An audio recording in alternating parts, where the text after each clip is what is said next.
You've followed the checklist. You've stayed positive. You've visualized the perfect outcome.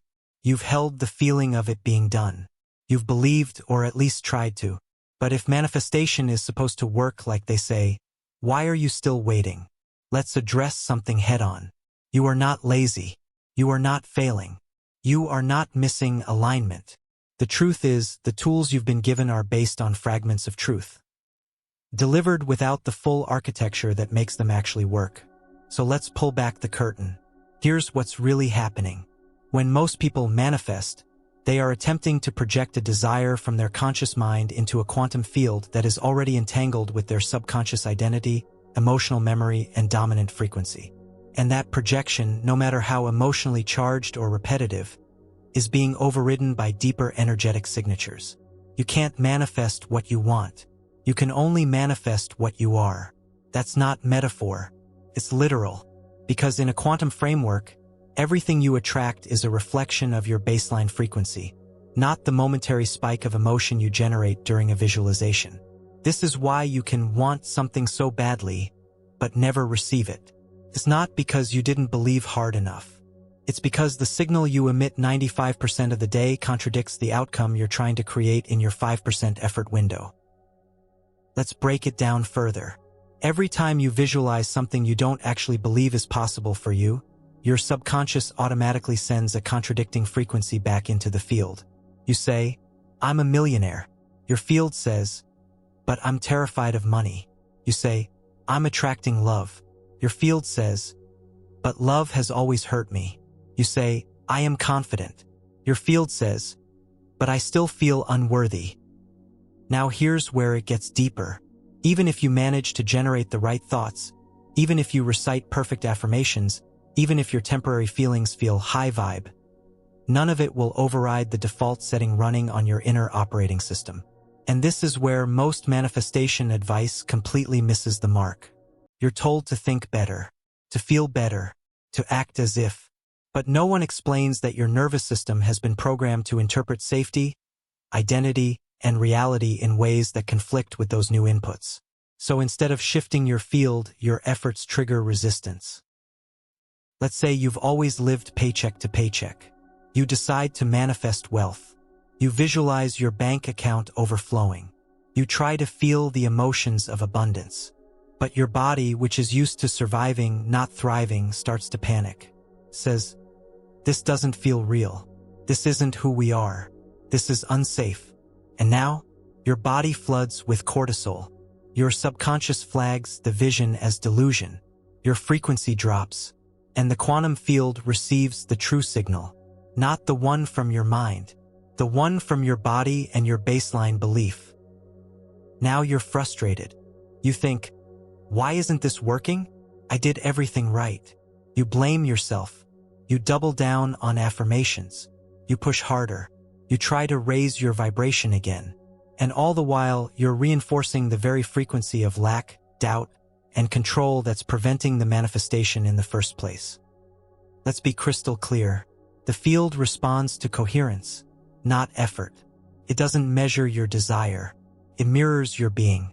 And most people are trying to use willpower to override energetic patterns that were installed long ago.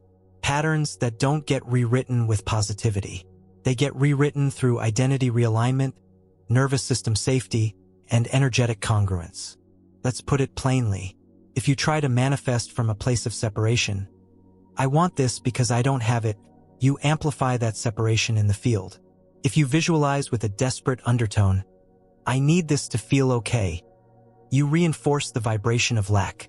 If you say the right things but live in contradiction with them, the field won't honor your words. It will reflect your state. So why isn't your manifestation working? Because you're projecting a conscious desire into a quantum matrix governed by unconscious frequency. You're fighting your own field without knowing it. But again, this is not your fault. You were trained to approach manifestation through the lens of control. You were taught to make it happen, instead of becoming the version of you that it already happens for. You were given fragments of a technology, not the actual blueprint. And you've probably been blaming yourself ever since. Let that stop now. You're not broken. You're simply manifesting backwards. but we're going to fix that. Next, we will unpack exactly how you were programmed to operate this way, and reveal the backward blueprint that almost everyone follows, unknowingly wiring themselves to repel the very outcomes they crave. And once you see it, you'll never approach manifestation the same way again. You've just learned that your conscious desire is not the force driving your results. Your subconscious frequency is. That alone begins to dissolve the guilt and pressure you've carried about why it hasn't worked. But that leaves a question most people never think to ask. How did we end up manifesting backwards in the first place? If the human being is a quantum instrument, designed to communicate with a responsive universe, then something went deeply wrong in how we've been taught to operate this system. Let's explore why. From childhood, you were trained to engage with reality in a linear, mechanistic, and reactive way. You were told, work hard now so you can earn the reward later. Don't trust what you feel, look at what you see. The world doesn't revolve around you. Be realistic. Be careful what you wish for. Desires are selfish. Life isn't fair. You get what you get. These phrases weren't just casual. They were scripts. Scripts repeated by family, schools, religion, media, and society until they embedded into your energetic software. They created a template for how to perceive the universe. Not as a mirror, but as a cold, external force you must obey. In other words, you were trained out of your quantum nature, out of alignment, and into delay, doubt, and dependence. You were taught that outcomes are separate from you, that you must earn them, chase them, deserve them. So instead of creating from frequency, you began reacting to environment. Instead of using energy to shape matter, you began using effort to fight circumstances. This is the backward blueprint, and it's hardwired into almost everyone. This blueprint teaches you to fix the external in order to feel the internal. Solve money to feel secure. Attract love to feel worthy. Succeed to feel validated. Win to feel like you matter. In this model, you're always chasing something, not because you want it, but because you're hoping it will give you permission to feel whole. That's the inversion. That's the backwards system. It's why people obsess over tools and strategies. Not because those tools are bad, but because they're used from a flawed premise. I need this to happen, so I can finally feel aligned. But the field doesn't respond to the outcome you want. It responds to the state you're in.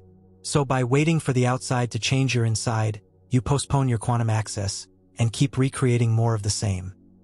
Now let's go deeper. Why are we wired this way? Because early life experiences conditioned your nervous system to associate survival with lack, struggle, and delay.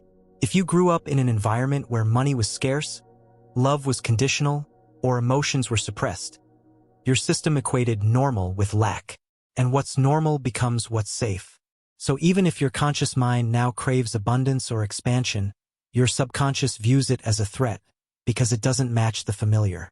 This creates a split. You want one thing, but you are wired for something else. You think you're visualizing wealth, but you're emotionally rehearsing the fear of not having it. You say you want love, but your system still identifies with rejection. You set goals, but your inner blueprint says, we're not that kind of person. We don't live that kind of life. And this inner contradiction is why your manifestation feels blocked. Here's the key truth. Your subconscious doesn't care what you want. It only cares what's familiar. And the field mirrors the frequency of that familiarity, not the fantasy of your conscious desire. So if you're still waiting for the breakthrough, it's not because you're doing it wrong. It's because you're operating from the inherited blueprint of how you were taught reality works. Let's strip it back to raw mechanics. Your thoughts do matter, but they're not the transmitter. Your emotions do matter, but they're not enough. The true blueprint for quantum communication is this: identity, frequency, reality.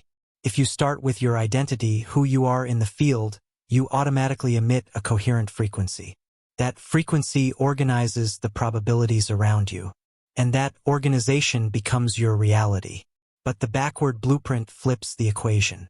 It says, results, emotion, identity.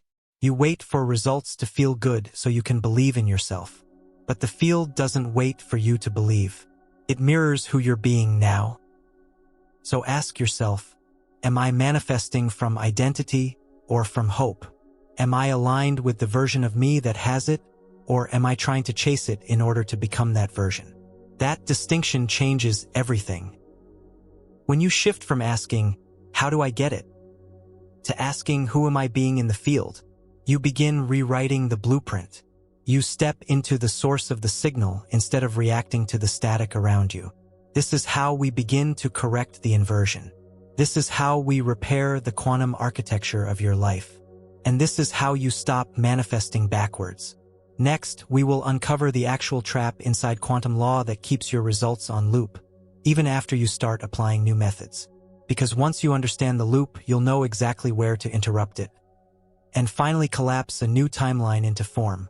So far, you've seen how most people are wired to approach manifestation in reverse, chasing outcomes to feel whole instead of becoming whole to magnetize outcomes. But even when people begin to apply this new awareness, they often run into a strange phenomenon. The same results keep showing up anyway. The same struggles, the same patterns, the same outcomes. Why? Because they're trapped inside a self-reinforcing quantum loop. Let's unpack exactly how that loop works. To understand the trap, you first need to understand one key principle. The field doesn't respond to what you consciously desire. It responds to the pattern you repeatedly broadcast, even when you don't know you're doing it. This pattern forms a feedback loop between your thoughts, emotions, identity, and reality. And it operates like this. You have a belief. That belief creates a lens. That lens filters how you perceive your environment. That perception triggers emotions. Those emotions reinforce the original belief. And the field reflects it all back into your experience. Around and around it goes. Here's a simple example. Let's say deep down you believe money doesn't come easily to me. That belief filters your perception. Now, even if an opportunity shows up, you second-guess it. You look for flaws. You worry it won't last. You take cautious action or none at all. The results are disappointing. You feel discouraged. And now you say, see, money really doesn't come easily to me. The loop completes. But here's the kicker. This doesn't just happen once. It happens across every domain of life, constantly reinforcing the exact version of reality you're trying to break free from. The quantum field is not judging you. It's not punishing you. It's not rewarding you. It's mirroring you. And unless you interrupt the loop with a new frequency at the identity level, your field has no reason to change. This is the real reason most manifestations stall. People try to inject a new thought into an old identity. They try to visualize success from a place of unworthiness. They try to feel abundant while rehearsing anxiety. And the field sees that inconsistency. It reflects the dominant signal, not the temporary spike of emotion or focus. So how do you escape the trap? You don't fix your thoughts. You collapse the loop by withdrawing your participation in the story. This doesn't mean denial. It means neutrality.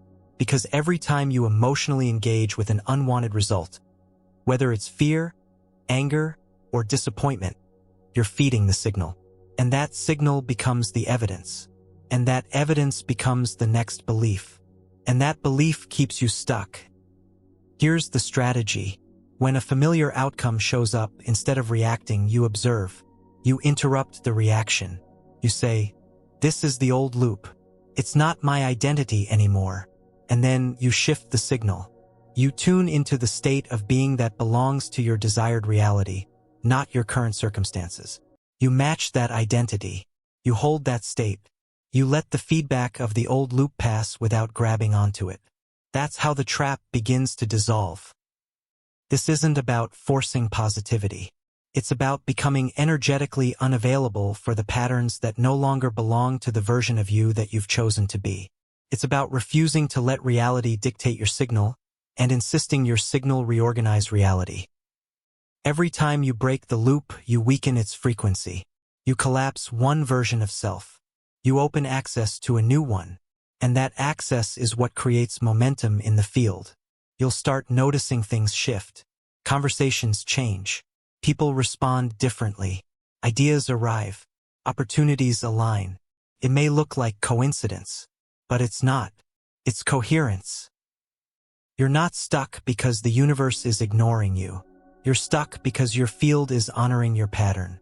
And once you become conscious of that pattern, not just intellectually but energetically, you hold the power to collapse it. Not by trying harder, not by pushing more affirmations, but by shifting out of emotional reaction and into identity-level frequency broadcasting. That's how quantum loops are broken. And that's how new realities become inevitable.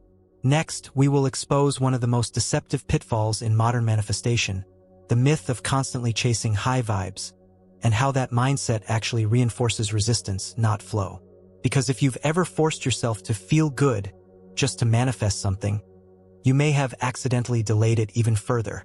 You've just seen how most people are stuck in a quantum loop, one where subconscious beliefs, emotional reactions, and repeated evidence reinforce the exact reality they're trying to escape. You now know that to exit the loop, you must shift your signal, not your circumstances. But here's where many get it wrong next. Once someone realizes that their field responds to energy, not effort, they jump to the most popular and most misunderstood manifestation advice circulating today. Just feel good. You hear it everywhere. Raise your vibration. Stay in a high frequency. Feel as if it's already done. It sounds empowering, but without context, it becomes a trap. Let's break it wide open. When you try to feel good in order to get something, you're still operating from lack. You're not being the version of you who has it. You're acting like the version of you who wants it, and that difference is everything. Because if you're trying to feel good as a tactic, it's no longer a true expression of your identity, it's a manipulation of state. And the field knows. Let's say you wake up anxious. You remember your goal. You tell yourself, I need to feel high vibe or I'll block it. So you force gratitude. You slap on a smile. You say the right affirmations. But deep down, you're scared. You're trying to override your actual emotional state with a script, not from alignment but from fear of messing up your manifestation. Now you're emotionally gaslighting yourself. And instead of radiating truth and coherence, you're emitting friction and confusion. This is not high vibration. This is masked resistance. The field doesn't respond to manufactured positivity. It responds to energetic integrity. You can't trick it. You can't bypass how you actually feel. And every time you suppress, override, or fake high vibes, you split your signal and your field mirrors that split. Let's take a step back. Why has the feel-good mantra become so dominant? Because it's partially true. Yes, higher frequency states align you with faster, clearer timelines. Yes, joy, gratitude, peace, and empowerment carry expansive vibrations. But that only works when they are your natural, integrated state, not a mask you wear to make the universe give you something. If joy becomes a tool to get a result, it loses its coherence. If gratitude becomes a trick to force manifestation, it's not gratitude, it's performance. And performance frequencies don't stabilize reality. They scramble it. So now we reach the real issue. Most people don't try to feel good because they feel good. They try to feel good because they're scared not to. They've been told that negative emotion equals low vibration equals blocked manifestation. And so, whenever discomfort arises, they panic. They resist the resistance. They push away the very feeling that holds the key to integration. And in doing so, they bury the very shadow that continues broadcasting in the background. Let's be clear. Feeling good is not a requirement. Feeling honest is. You don't need to reach euphoric joy to attract what you desire. You need to reach inner coherence, a stable, aligned, emotionally congruent state. That can mean calm. That can mean grounded. That can mean peaceful neutrality. You can manifest powerfully from neutrality, but not from forced joy. Here's the practical impact. If you wake up sad, feel it. If you feel anger, witness it. If doubt shows up, acknowledge it. Don't push it down. Don't pretend it's not there. Don't fear it. Because when you resist emotion, it amplifies. When you witness it, it metabolizes. And the moment you stop running from your actual frequency, it stops running you. This is what makes manifestation stable. Not artificial happiness. Not hyperstimulated excitement. Not fake smiles and empty affirmations. But truth. Your true state acknowledged, integrated, and then elevated, not bypassed. Let's give you a practical test. If someone said, "You're not going to get what you want," would your state collapse? Would your mood plummet? If so, then your emotional state is still dependent on the outcome. That means your signal is conditional. And the field reflects that. Only when your internal stability remains intact regardless of outcomes do you begin broadcasting the kind of unwavering coherence that bends reality. This doesn't mean you ignore your goals. It means your frequency is no longer waiting for results to justify it. It means you are the cause, not the effect, of your emotional state. And that level of emotional ownership makes you a match to quantum clarity. So let's drop the myth. Trying to feel good is often an act of desperation in disguise. It reinforces the belief that feeling bad blocks you. But feeling bad only blocks you when you believe that feeling bad blocks you. The real block isn't emotion. It's judgment. Judgment of emotion creates separation. Acceptance of emotion creates coherence. And coherence is the only true signal the field responds to. Next, we will confront the misunderstanding that birthed this entire myth in the first place. The idea that your vibration is your emotion. Because most people equate feeling good with high frequency. But those two are not the same. And once you understand the difference, your entire relationship with the field will change. You've just released the need to feel good all the time as a prerequisite for manifestation. You now know that forced positivity can split your signal and confuse your field. But to fully stabilize this new approach, we need to correct a major misunderstanding. Your vibration is not your emotion. Let's get precise. Vibration is the frequency of your field. Emotion is a state that moves through your body. They often interact, but they are not the same. Emotion is like weather. Changes, it fluctuates, it storms, it clears. Vibration is like climate. It's the overall energetic environment you live in, the baseline your field emits, regardless of passing moods. You can feel grief but still vibrate with power. You can feel frustration, but still vibrate in truth. You can cry, rage, mourn, and still hold a coherent signal if your identity is aligned. Conversely, you can smile, laugh, speak with enthusiasm, and vibrate with fear or scarcity underneath. This distinction is what most teachings skip. And it's the reason people confuse emotional states with manifestation readiness. You've probably heard it 1,000 times. High vibes only. Joy is the magnet. Emotion is energy in motion. Yes, emotion is powerful. But emotion is not always a reflection of your core frequency. Because your frequency isn't determined by how you feel in a moment. It's determined by who you are being consistently.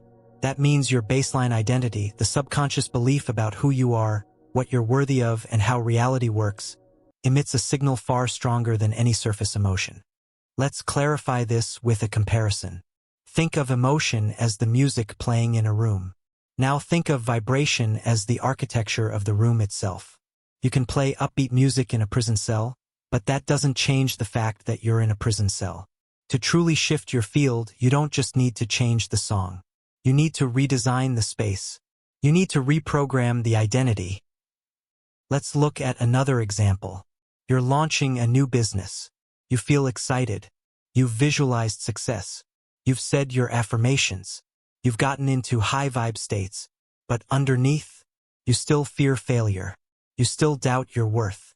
You still expect disappointment. So even though your emotions are temporarily elevated, your vibration is still broadcasting survival mode. Your climate hasn't changed, only the weather. And the field mirrors climate, not clouds. Now let's reverse it. You're healing from grief. You allow yourself to cry. You process pain. You rest. You hold space. But your inner identity says, I am safe. I am evolving. I trust the timeline. I am worthy, even in sadness. That is a powerful signal. Not because it's euphoric, but because it's aligned. The field responds. This is why so many highly emotional people still feel stuck. They've been told that feeling is everything, but they haven't been taught how to connect emotion with identity. So their emotional energy stays scattered. Their signal stays unstable.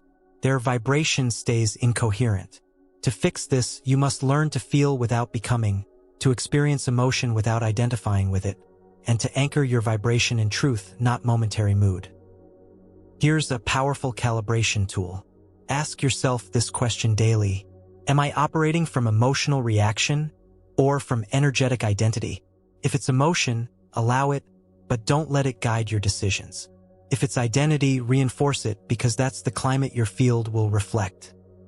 Let's take this further. There are times when your emotion and vibration will align. When you're truly joyful, grateful, or at peace, and that reflects a deep inner coherence. Then yes, your signal becomes radiant. But those moments are not created by chasing emotion. They're a byproduct of alignment. They happen when you're congruent with who you are, what you believe, and how you behave regardless of outcome. That congruence creates coherence. And coherence creates manifestation.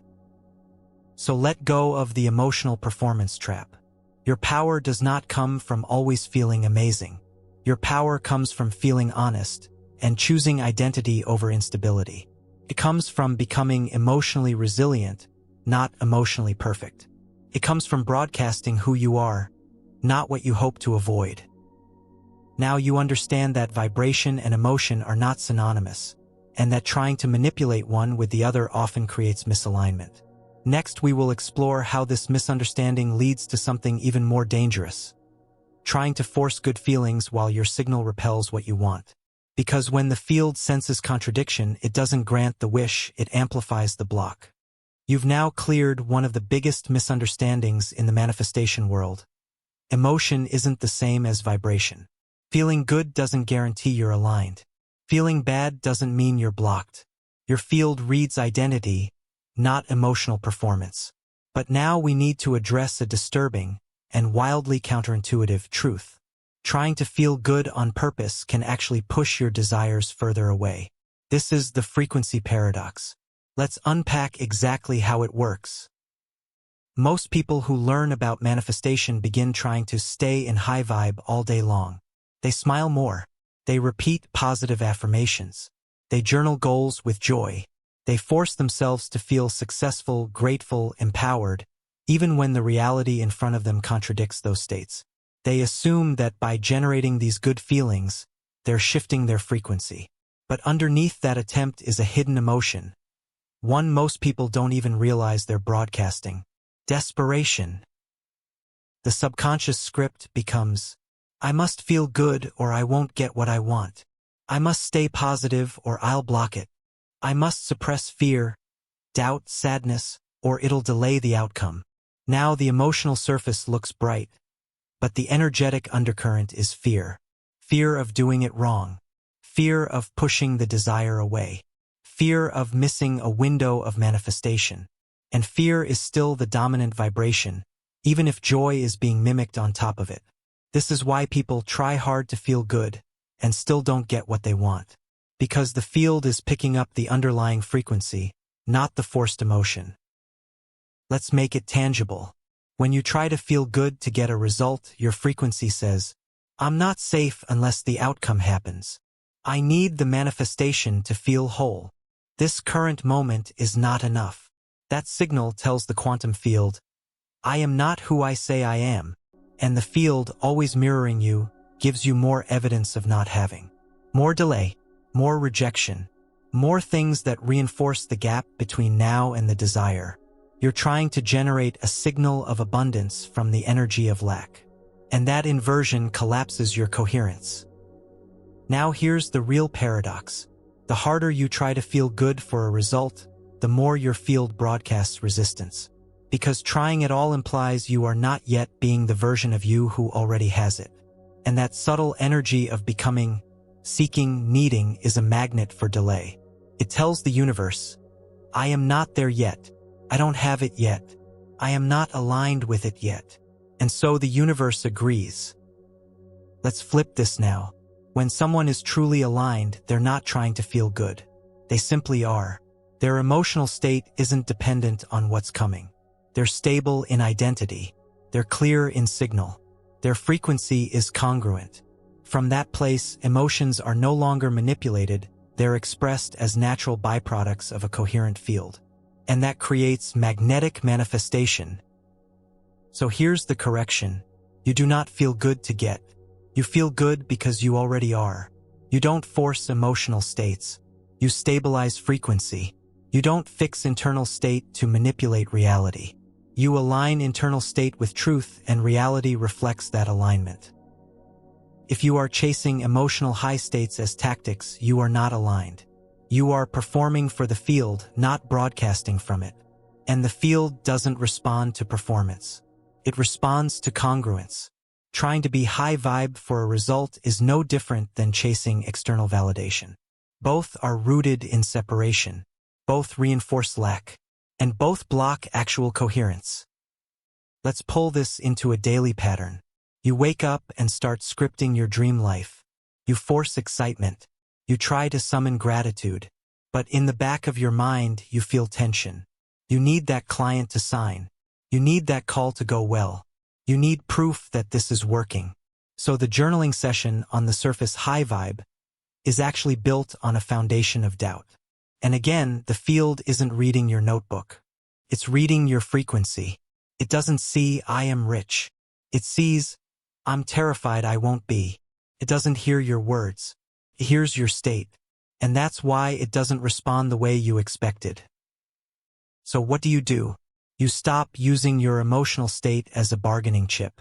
You stop trying to fake it till you make it, and instead build internal safety with or without the outcome. You accept your real emotions, but you refuse to identify with the ones that don't match your chosen reality.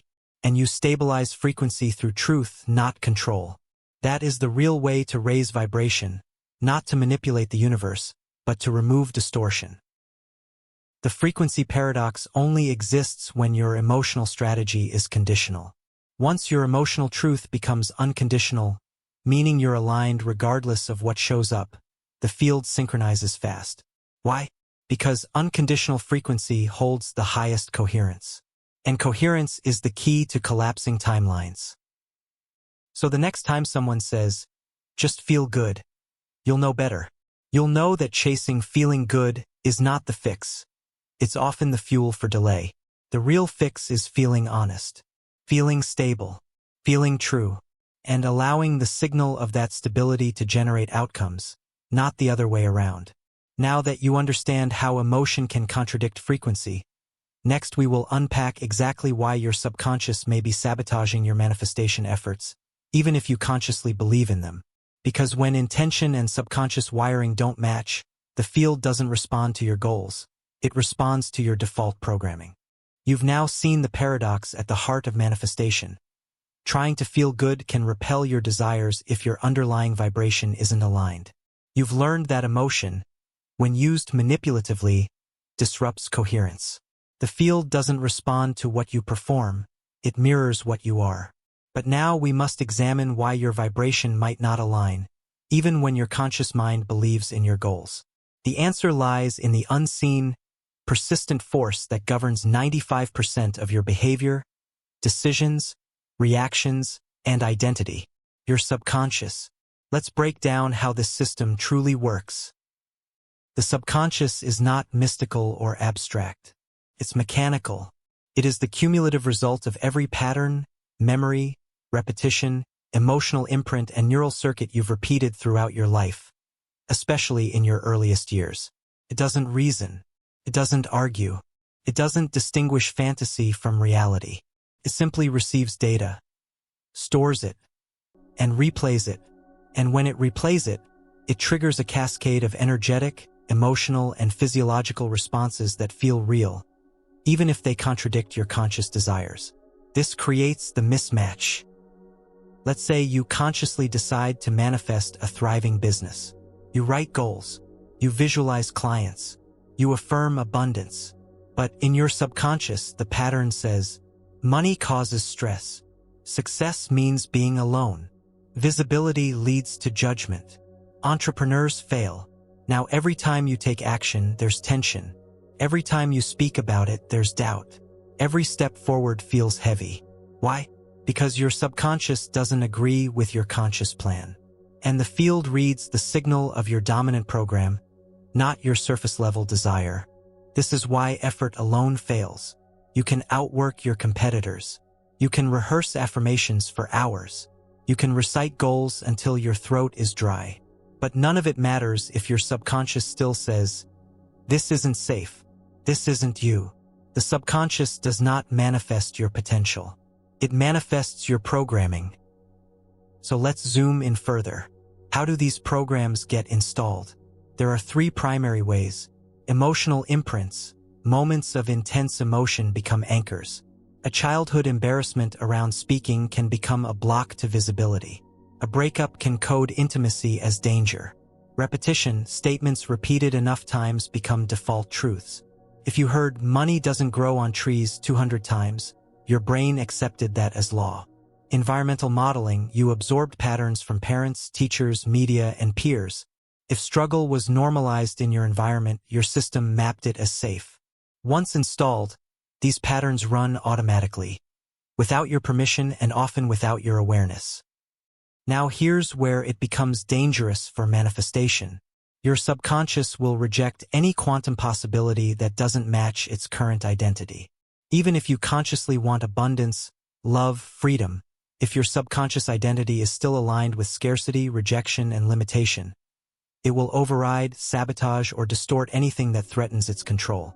Because safety, not success, is its top priority. And familiar pain is safer to the subconscious than unfamiliar joy. Let's be very clear. This is not your fault. You didn't choose these programs. They were installed by survival, by upbringing, by environment. But now they're your responsibility to rewrite. And that rewriting begins with awareness. You cannot change what you refuse to acknowledge.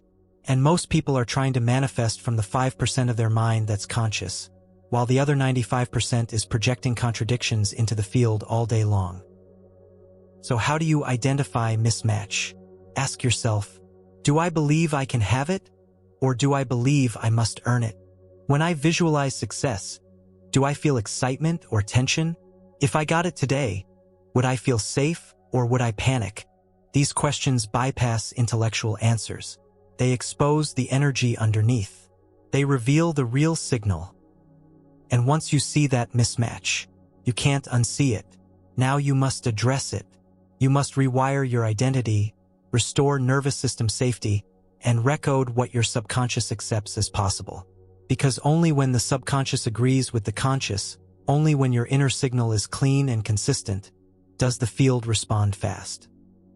Now that you've seen how this mismatch blocks your manifestation, next we will look at how your very observation, your attention, is collapsing timelines and possibilities all day long. But if your attention is stuck on the wrong outcomes, you're not manifesting potential, you're remanifesting the past. Now that you've discovered how your subconscious can override your conscious intention, you're starting to see the real source of power and contradiction within you. But now we move into something even more subtle and infinitely more influential. It's called the observer effect. This isn't theory. It's foundational quantum mechanics. And it has direct implications on your reality. Here's the core principle. The act of observation collapses a wave of probability into a fixed reality. In other words, the moment you observe, you choose from a field of possibilities. Not by thinking, not by trying, just by where you place your attention. And that choice becomes your reality. Every moment, your life is surrounded by infinite versions of what could happen. Infinite yous, infinite paths, infinite timelines. They all exist as potential until you observe. And your observation, conscious or unconscious, collapses one of them into material form. So what are you observing all day? Let's say you're launching something, a business, an idea, a relationship. What do you scan for? The signs that it's working, or the signs that it might fail? Do you seek validation, or threats? Do you look for growth, or for proof that nothing's changing? That's your observation pattern. And that's what collapses timelines. Here's where this becomes life-changing. Your observation doesn't just report reality. It creates it. Most people think they're just responding to what is, but they're not. They're constantly focusing on and therefore collapsing what was. Let's explain. Let's say yesterday you checked your bank account. It showed a low balance. Now today you want to feel abundant. You do your visualization. You repeat affirmations. You even script your wealthy future. But then, without thinking, you check your bank account again. Boom. Same number. And now all your attention is on what is. You stare. You panic. You think, nothing's changing. And in that moment, you collapse the same version of the timeline. You remanifest what already exists. You didn't observe a possibility.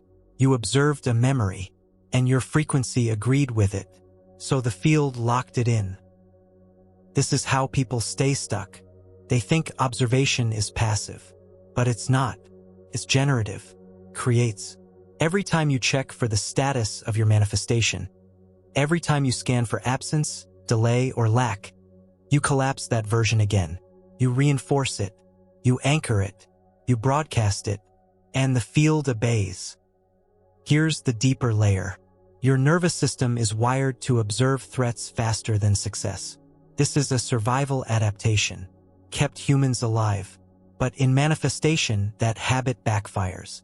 Because if you're constantly scanning for what's wrong, what's missing, what hasn't shifted, you're not allowing new realities to collapse. You're chasing possibility with attention that's locked on the past. You're walking in circles and wondering why nothing moves. Now, this doesn't mean you can never notice current reality, but it means you must choose where your attention goes. Consciously, are you observing from fear or from faith? Are you watching to confirm the absence or to stabilize the signal of what's already chosen? Are you collapsing the version of you that's broke and waiting, or the version of you that's certain and aligned? Let's clarify something important. This isn't about ignoring your life. It's about owning the fact that what you observe becomes what continues. Because the field doesn't care what's true. It reflects what you're looking at. And most people are looking at problems, expecting solutions. That's a mismatch. So how do you flip it? You train yourself to observe identity, not outcomes. You wake up and say, what does the version of me who already has it see right now? And you look through that lens. You stabilize your attention there. Even if the external hasn't shifted yet, you hold your gaze on what you want to exist until it stabilizes in the field. That's how timelines bend. Now apply this to relationships, money, health, business. Are you checking to see what's missing, or observing the signal of what's inevitable? Because wherever your attention rests, your energy builds. And where energy builds, manifestation follows. So stop checking for confirmation. Stop scanning for evidence of lack. Stop collapsing the same timeline you're trying to escape. Start observing what's real for the version of you who already has it. Because that version is already in the field. You just haven't chosen to collapse it yet. Next, we will uncover how most people are not observing from imagination, but from memory. And that one mistake causes them to recreate the past over and over. While thinking they're visualizing the future, you now understand that your observation collapses reality. That what you focus on is not passive, it's generative. It shapes the version of the universe you walk into. But now we confront a sobering truth. Most people are not observing the future. They're replaying the past. And they're doing it while thinking they're visualizing something new. Let's explain why that happens, and how to stop it for good. You sit down to script a goal. Let's say financial freedom. You write about having more than enough. You visualize the numbers. You feel into the success. But as you're writing, you start remembering past failures. Old patterns. Attempts that didn't work. People who didn't support you. The fear that nothing has changed. Now your vision is infused with memory. It's no longer imagination. It's projection, based on historical emotional residue. Most people mistake memory-based projection for manifestation. But memory isn't creation. It's repetition. And when your future is built on a template of emotional memory, you reprint the same page in a different font. You think you're moving forward, but your subconscious is tracing old outlines. So the field keeps reflecting your past. no matter how detailed your new vision is. Let's go deeper. Memory has emotion attached. Imagination requires detachment. That's the key. When you imagine something that's never happened, your system has no emotional anchor to judge it. It's pure. It's open. It's quantum. But the moment you tie your vision to memory, your subconscious scans for evidence. Will this really work? Has it before? What happened last time? And that inquiry collapses you back into a familiar timeline. You're trying to manifest the unknown from a frequency tied to what's already been. That's not creation. That's reinforcement. Let's clarify the two frequencies. Memory manifestation feels cautious, familiar, tinged with fear or forced optimism. It needs to make sense. It revisits trauma or triumph. Imagination-based manifestation feels light, detached, playful. It has no emotional residue. It's not trying to fix. It's choosing what never was. The difference is subtle but seismic, because only the latter sends a new signal into the field. So how do you stop manifesting from memory? You first become aware of your language. If your vision statements start with, "I want to finally," "I'm tired of always," "This time it's different," you're probably reacting to memory. You're not creating. You're escaping. You're trying to heal the past through future fantasy. And that's why it loops. Instead, start from clean creation. Drop the old emotional data. Speak as the version of you who's never failed, never feared, never been hurt, because in imagination that version is real. And only that version can collapse timelines that didn't exist before. Now here's the next layer. Your brain can't distinguish real experience from imagined ones if you fully feel the imagined version. This is where quantum manifestation becomes neurological. If you can rehearse a future so clearly, so emotionally congruent, so consistently, your brain will begin wiring to support that identity. Your nervous system will normalize it. Your body will memorize it. Your behavior will start aligning with it. And your subconscious will stop rejecting it. Because now it's not fantasy, it's familiarity. And what's familiar becomes safe. And what's safe becomes real. This is how imagination becomes your quantum weapon. Not just because it creates possibilities, but because it reprograms you from the inside out. It removes the grip of old memories, creates new neurological loops. It replaces the lens of trauma with the lens of truth. And eventually, it builds a frequency the field can't ignore. So from this moment on, make this your filter. Am I imagining something new or escaping something old? Because one creates timelines, the other repeats them. One frees the signal, the other muddies it. And one collapses the identity of your future instead of replaying the echo of your past. Next, we will explore how emotional residue from those past memories continues hijacking your field, even when your thoughts have changed, and what to do to stop that hijack once and for all. You now understand that most people try to manifest through memory, not imagination, which causes them to recreate their past instead of generating a new future. But even when that's corrected, there's a hidden force that can still warp your field and delay your results. It's called the emotional echo. Let's break it wide open. Every emotional experience you've had, especially the intense ones, left a residue in your nervous system. Moments of fear, failure, rejection, betrayal, shame, guilt. They don't just go away when the moment passes. They leave signals. And unless those signals are integrated, they echo into your present and distort the frequency you're broadcasting into the field. This means you can consciously choose a new thought, a new goal, even a new identity. But if your body is still carrying the chemical memory of an old emotion, your signal remains scrambled. Let's take an example. You're manifesting a healthy relationship. You've done the mindset work. You believe love is possible. You're imagining emotional safety, passion, and partnership. But 6 years ago, your trust was shattered. You were hurt. You felt abandoned. And that abandonment imprinted your nervous system with a truth. Connection equals danger. Now, even though your mind is open, your body tenses when someone gets close. You subconsciously sabotage intimacy. You push people away before they can reject you. You feel anxious after connection instead of calm. This isn't a flaw. It's a signal. Your system is still echoing the past. The emotional echo isn't logical. It's chemical. That means you can't outthink it. You can't affirm over it.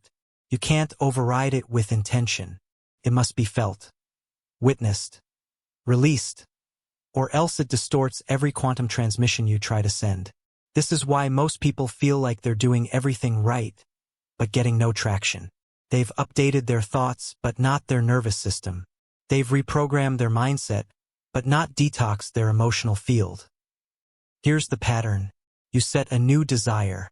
You visualize the outcome. You take action from alignment. Something triggers an echo. You suddenly feel off, discouraged, tense, skeptical. You think the manifestation isn't working. You spiral back into the old identity. This isn't the universe testing you. It's your body asking to be cleared. It's the emotional echo demanding integration. And until that echo is processed, it runs the show. So how do you process it? Not by forcing positive feelings. Not by suppressing the pain, but by honoring what hasn't been felt fully. Here's how. When the trigger happens, pause. Don't distract. Don't override. Let the emotion rise without labeling it as wrong. Feel where it lives in the body. Let it move. Let it express. Not endlessly, just honestly. When the feeling is acknowledged, it loses power.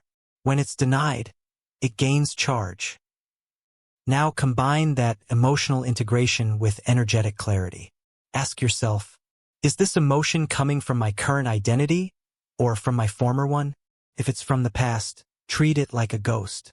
You don't argue with a ghost. You don't invite it in. You witness it. You thank it. And you send it back. Your job is to create emotional space for your new identity, not to carry the pain of who you were. Let's be clear. Emotional healing isn't a side quest. It's core to manifestation. Your field doesn't just reflect thought. It reflects coherence. An unprocessed emotion is incoherence. It distorts your signal. It fogs your frequency. It tells the field, I'm still anchored to the past, even if your goals say otherwise. That's why people experience emotional waves as they get closer to what they want. They think the universe is testing them. But the truth? They're being asked to clear the echo, because the new timeline they've called in can't stabilize on top of unintegrated pain. Think of it like this. Your future can't land on an emotional battlefield. You must clear the field. And when you do, manifestations stop resisting. They start flowing. Here's a final calibration tool. Each time something triggers you, ask, is this trying to tell me I'm failing? Or that I'm ready to release? 9 times out of 10, it's release. It's the last vibration of an old self leaving your field. Honor it. Feel it. Let it exit. And then return to your chosen signal. Because now you're transmitting from clarity, not confusion. Now the field finally knows what to reflect. Next, we will look at how time itself has distorted your entire view of manifestation. Because when you collapse the illusion of time, you unlock access to futures that already exist.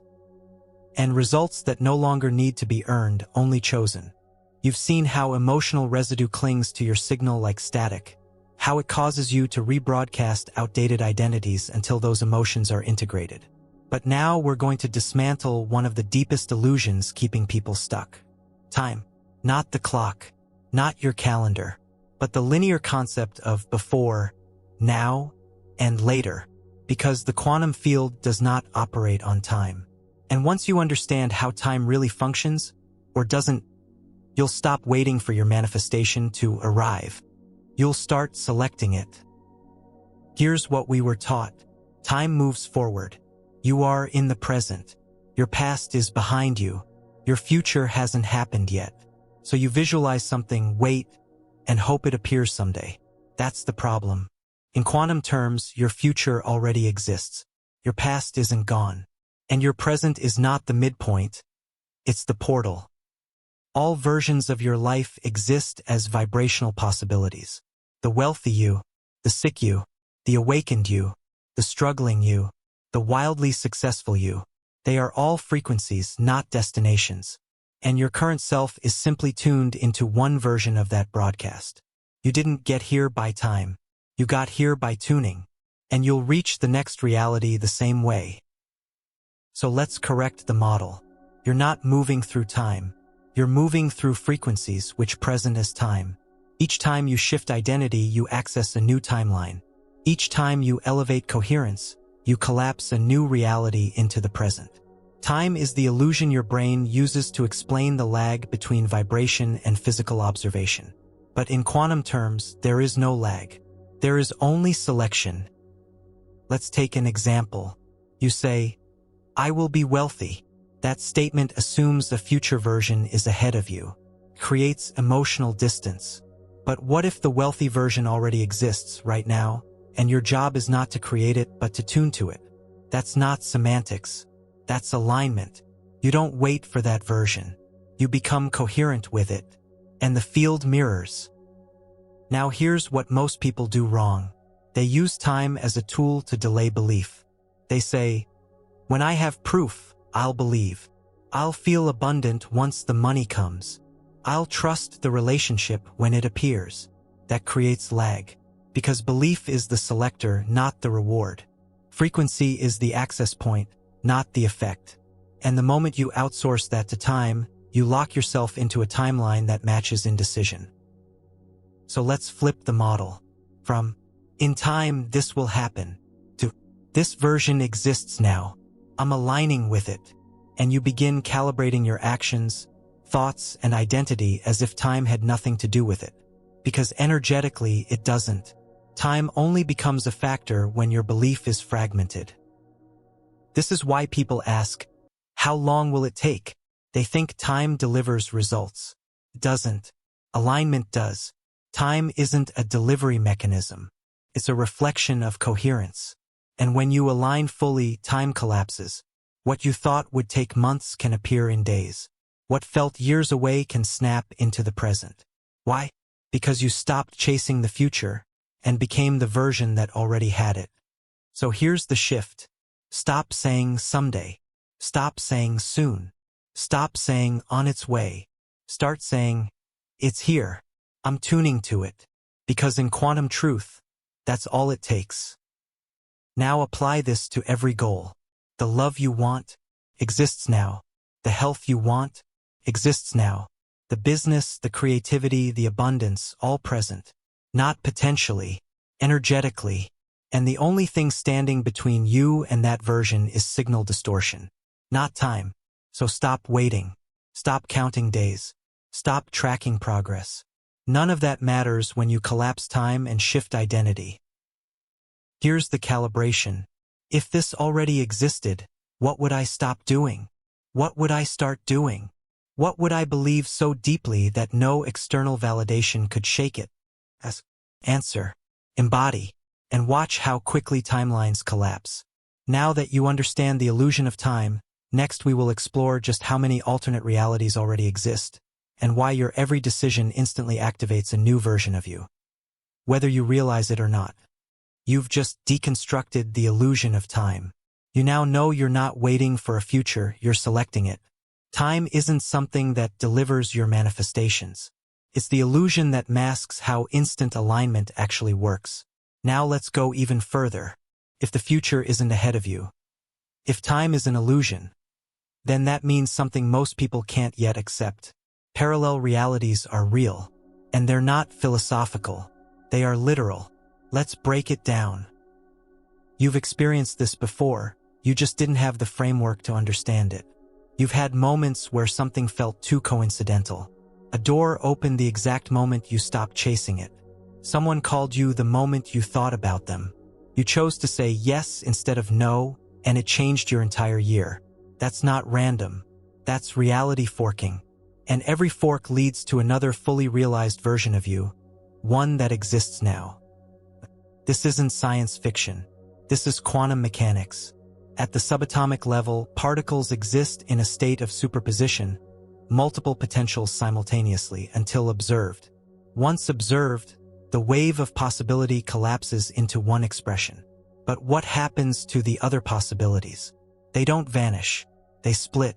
They continue as alternate outcomes in what physics calls the many worlds interpretation. And if particles behave this way, so do you. Right now, there is a version of you who took the leap, didn't wait, started the thing, said what needed to be said, trusted the impossible, ignored logic and followed coherence. And that version is not in your future. That version exists now, vibrating on a slightly different frequency. You're not waiting for it to arrive. You're deciding whether or not to match it. Here's where it gets even more real. Your every decision, even micro ones, triggers a vibrational fork. Say yes or no. Speak or stay silent. Scroll or write. React or observe. Each of these activates a new probability path. And that path becomes a new trajectory. But most people don't treat their choices with that kind of reverence. They assume life is linear cause and effect. But in quantum terms, every cause branches into infinite effects, depending on what version of you makes the choice. Let's put it plainly. Every day you're shifting timelines, not by manifesting something new, but by selecting which you is operating in the field. And the version you choose sends out a new broadcast. And that broadcast organizes a new environment, new people, new opportunities, new feedback loops, all coming from a reality you already aligned with, not one you built from scratch. Here's the catch. If you keep choosing the same version of you, the one who doubts, delays, reacts, fears, waits, you lock into a timeline that reinforces all of that. And that timeline stabilizes. It becomes your reality. But it wasn't the only one available. It was the one you selected over and over by being unconscious of your frequency. This is why tiny shifts change everything. Because they don't just alter your schedule. They alter your universe. Deciding to act now instead of waiting creates a fork. That fork opens access to a timeline where momentum already exists. Choosing to trust your signal instead of asking for permission collapses a version of you that leads, not follows. And suddenly, life starts to reflect something entirely different. It's not magic. It's mechanics. Here's the calibration. Which version of me is making this decision? Which timeline am I agreeing to? Which version do I keep defaulting to? And what would it take to interrupt that? The answer to those questions rewires your identity at the root, because it pulls you out of autopilot and into authorship. And authorship is what makes your manifestations inevitable, not just possible. So let's erase the idea that you're trying to create a better life. You're not. You're selecting from ones that already exist. Every frequency is a fork. Every belief is a bridge. Every moment is a vote.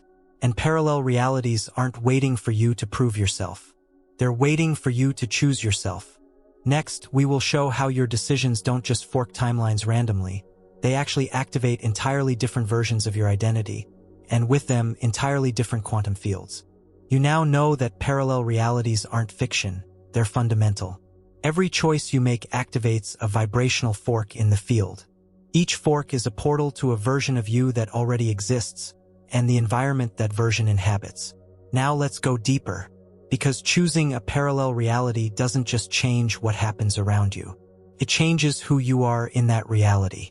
Every timeline is governed by identity, and identity is not a personality trait.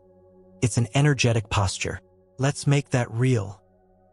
Think of the version of you who never doubts, who doesn't ask for validation, who moves in power. Now think of the version of you who hesitates, who overthinks, who fears judgment and delays decisions. Both exist. Both are real. Both live inside different quantum timelines. And every choice you make, every thought, every action, every belief votes for one or the other. So the real question isn't, how do I change my life? It's, which version of me do I allow to lead today? That's not about discipline. It's about identity access. Because your future isn't created through force. It's received through frequency. And your frequency depends on which you is in charge. Let's map this clearly. There are only two core identities operating in your field at any time. The default self, shaped by memory, fear, pattern, and environment. The chosen self, shaped by vision, alignment, coherence, and belief. When you operate from the default self, you collapse the timelines of repetition. When you operate from the chosen self, you collapse the timelines of transformation. Same situation, different selector, different outcome. Let's get specific. The default self says, I don't know if I'm ready. I need to be sure before I act. I'll wait for a sign. What if I mess this up? The chosen self says, this is who I am now. My action creates clarity. My signal is the sign. There's nothing to mess up if I'm in alignment. You don't need to fight the default self. You just need to stop giving it the mic.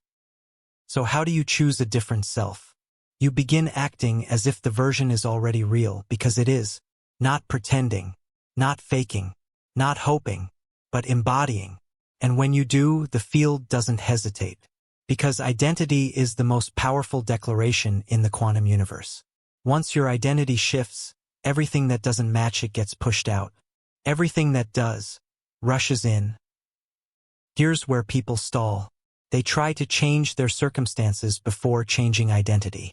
They think, once the money comes, I'll feel confident. Once I'm loved, I'll stop doubting. Once I have momentum, I'll trust myself. That's inverted. That's backwards. The money follows the version of you who knows it's already hers. The love shows up for the version of you who doesn't abandon herself. The momentum finds the one who moves without proof. That version already exists. You just haven't handed her the keys yet. Let's correct the common trap. You're not becoming your future self. You're remembering her. You're not evolving into someone new. You're selecting the version of you who was always real, underneath the noise. And each decision you make from that version strengthens the timeline she lives in. Here's your calibration sequence. Decide, I am now being this version, even if it makes no logical sense yet. Act, move as her, choose like her, speak like her, stabilize. Refuse to collapse back when things wobble. Hold the posture. Confirm. Watch the field respond. Let the new timeline reflect your choice. That's not delusion. That's quantum identity anchoring. And it works, because the universe doesn't give you what you want. It mirrors who you are. So the question isn't, when will it happen? It's, who am I choosing to be right now, and what does that version no longer tolerate? Let that question guide your next decision. Let that version lead the next conversation. Let her frequency override the static of fear, because the fork is already in front of you. You're either voting for the identity that matches your desires, or the one that delays them. There is no in-between. Next, we will replace the outdated method of asking the universe with something far more precise, tuning your frequency like a dial, and learning how to match the version of reality you want without asking for anything at all. Up to this point, you've realized that you're constantly collapsing timelines, not through effort but through identity. You've seen how every fork in your universe is shaped by the version of you that shows up to the moment. Now it's time to discard one of the oldest, most outdated concepts in manifestation. Asking. Let's be direct. You don't need to ask the universe for anything. The moment you ask, you confirm separation. You declare, it's not here yet. You reinforce, I'm not it yet. You embed, something outside me needs to deliver this. That is not quantum creation. That is conditional hope wrapped in spiritual language. And it's keeping people stuck. When you ask, you enter a vibrational pattern of waiting. Waiting for approval. Waiting for signs. Waiting for confirmation. Waiting for results. But the field doesn't operate on requests. It operates on resonance. You don't receive what you ask for. You receive what you are attuned to. So the entire game changes when you stop asking and start tuning. Tuning means alignment without expectation. It means embodiment without negotiation. It means locking into the frequency of the version of you who is already experiencing the thing, and then letting the environment reflect it back. Tuning isn't begging. It's broadcasting. It's not, please let this happen. It's, this is happening because it already has. And when that certainty becomes the baseline, The field has no choice but to comply. Let's break it down. You ask when you think the universe is external. You tune when you realize you are the universe, and your signal is the selector. The shift from asking to tuning isn't a technique. It's a worldview, one that pulls you out of victimhood and into authorship. Let's clarify the difference even further. Asking energy says, I hope I'm worthy of this. If I do this right, maybe it'll come. I'm doing everything. Why isn't it showing up? Where is it? Tuning energy says, this reality already exists. I'm matching it now. My identity creates the result, not my request. I don't chase. I calibrate. I am the version who has this. I act accordingly. Only one of those signals creates coherence. Only one collapses timelines. And only one stabilizes new reality. Now here's the practical application. Let's say you're asking for financial freedom.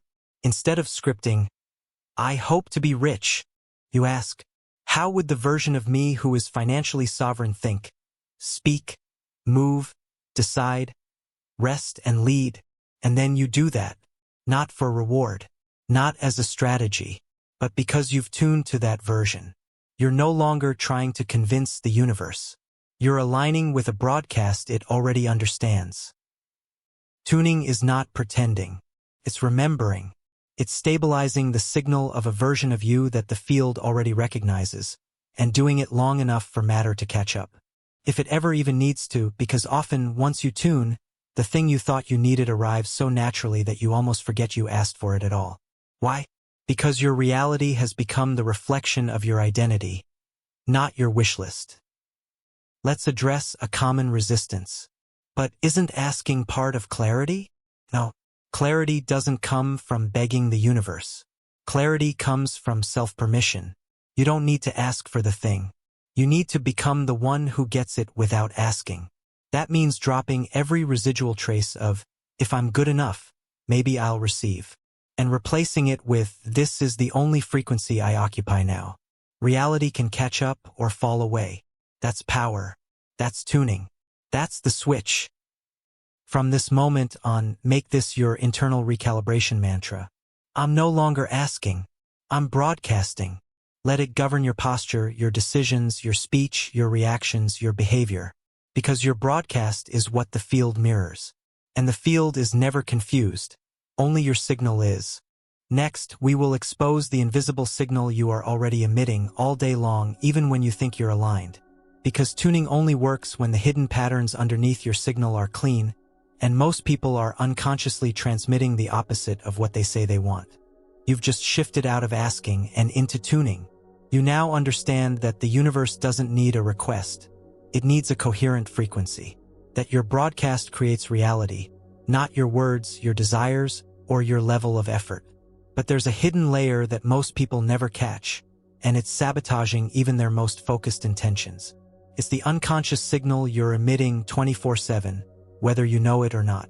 Let's uncover exactly what it is. Most people think they're broadcasting their goals. They assume that because they want something, the field is reflecting that desire. But your desire is not your signal. Your state is. And your state is made up of your self-perception, your core assumptions about life, your default emotional tone, your physiological baseline, your reaction patterns, your daily focus. All of that combines into a single energetic broadcast. It's the field's only reference point for how to respond to you. And most of that broadcast happens beneath your awareness. Let's look at an example. You're trying to manifest new clients for your business. You say the right affirmations. You follow strategy. You show up online. But in your body, you feel unworthy. You feel pressure. You feel urgency. You're checking metrics. You're questioning yourself. So while your mind says, I'm ready, your body says, I'm afraid this won't work. And that is your signal. Not your copy. Not your calendar. Not your goals. Your dominant energetic state. This is why some people manifest without trying, and others hustle endlessly and see nothing shift. The effortless ones aren't lucky. They're congruent. Their signal is aligned, thought, belief, behavior, nervous system, self-worth, all saying the same thing. That congruence is rare, because most people send a scrambled signal.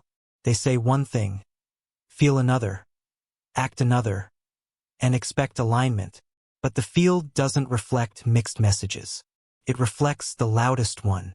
And the loudest signal is always the one coming from your baseline identity, not your conscious intentions. So let's audit your real broadcast. Start with your first waking hour. How do you feel when you open your eyes?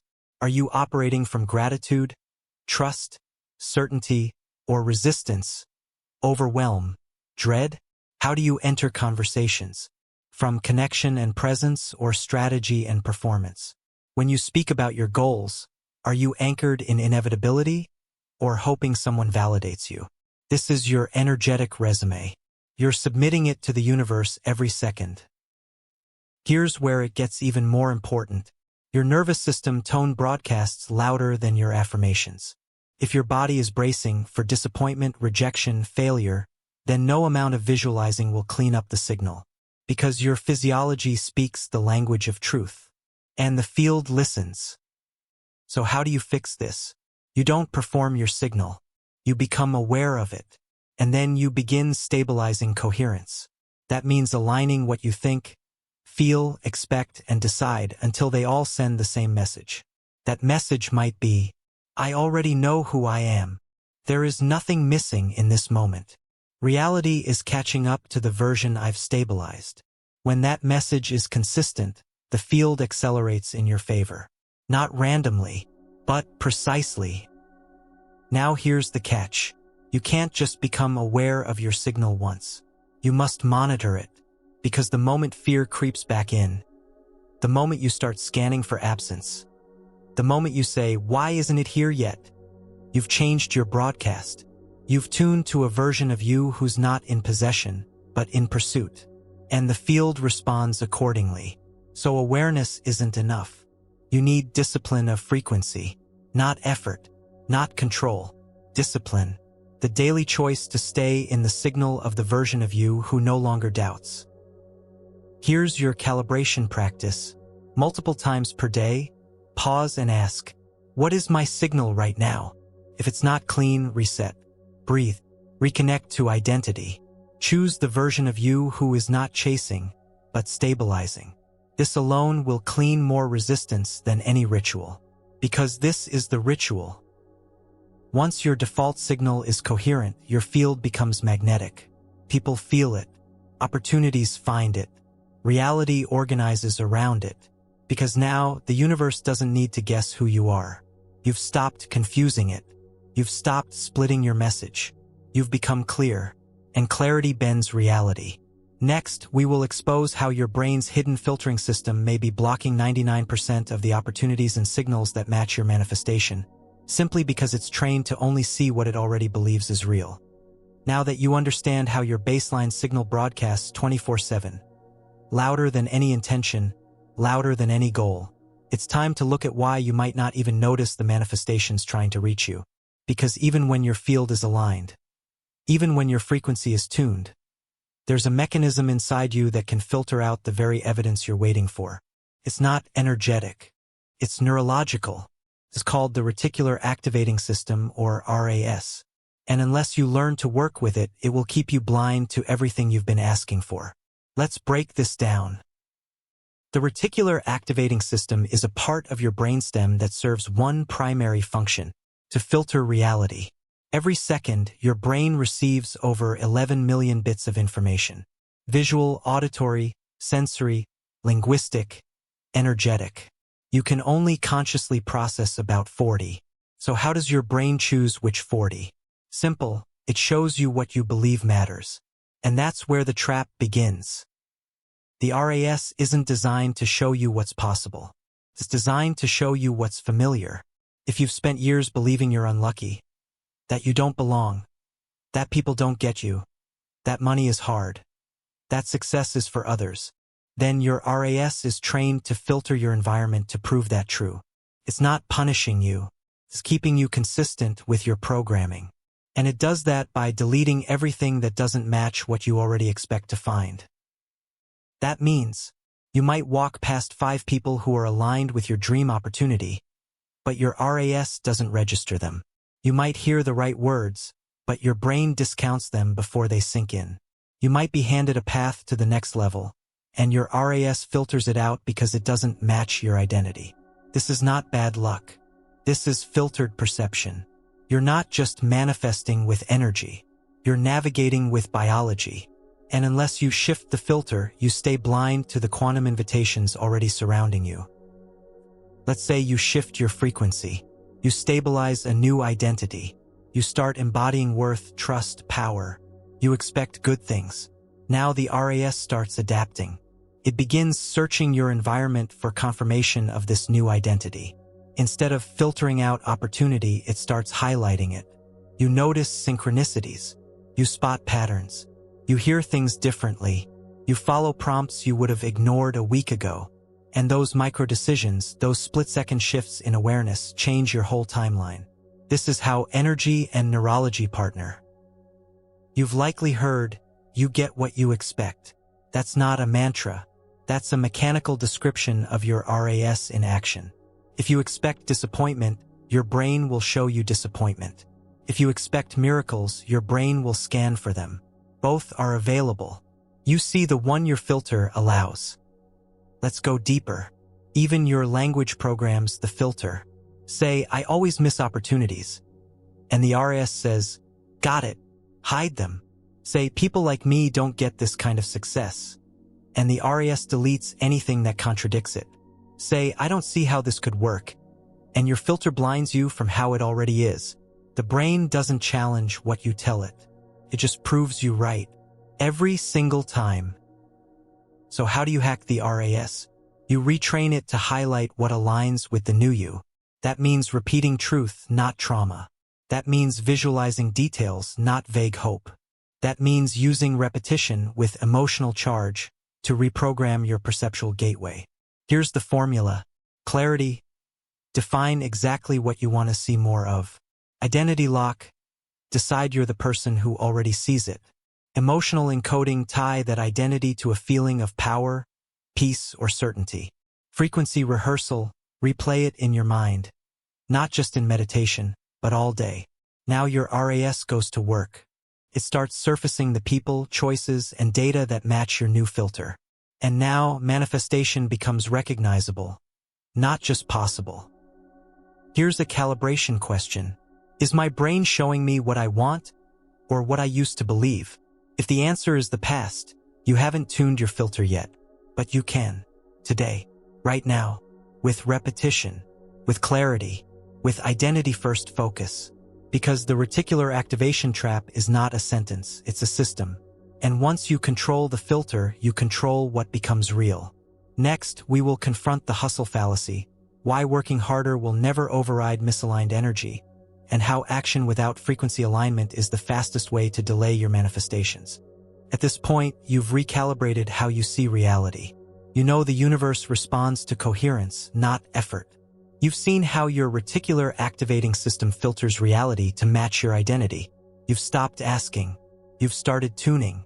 You're stabilizing your signal. But now we need to expose a deeply embedded lie, one that nearly everyone believes, that more action creates faster manifestation. Let's confront it now. We've been conditioned to think that if something isn't showing up, it must be because we're not doing enough. So we hustle. We try more tactics. We post more content. We send more messages. We work longer hours. We force outcomes. But if you're not aligned, all that action becomes resistance in disguise. Because action without frequency coherence is like rowing upstream. It's exhausting, it's slow, and it often takes you in the wrong direction.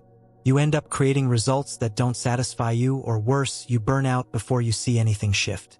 Not because the universe is cruel, but because you tried to force into form what your frequency hadn't selected.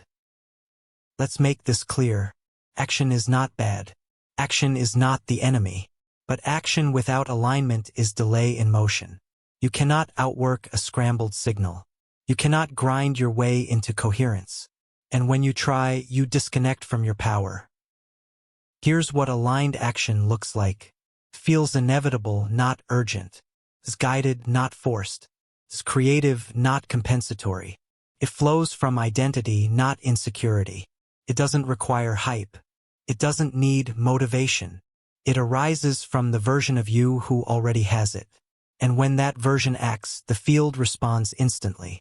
Not always in obvious ways, but always in precise, timed feedback.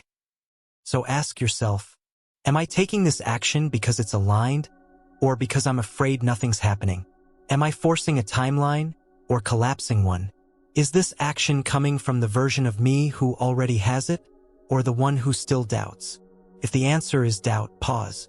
You're not lazy, you're misaligned, and no level of hustle will fix that. Let's illustrate this with a metaphor. Action is like pressing a key on a piano. Frequency is the tuning of the instrument. If your piano is out of tune, no matter how fast or how hard you press the keys, the music will sound off. But if your instrument is tuned, even a single note will carry beauty. That's the difference. And that's why frequency must always come first. Now let's flip the belief. You've been told that taking action creates clarity. But the truth? Clarity of identity creates effective action. When you know who you are, you know what to do. You don't guess. You don't hesitate. You don't ask 50 people for advice. You move, and that movement carries weight, because the field responds to clarity, not quantity.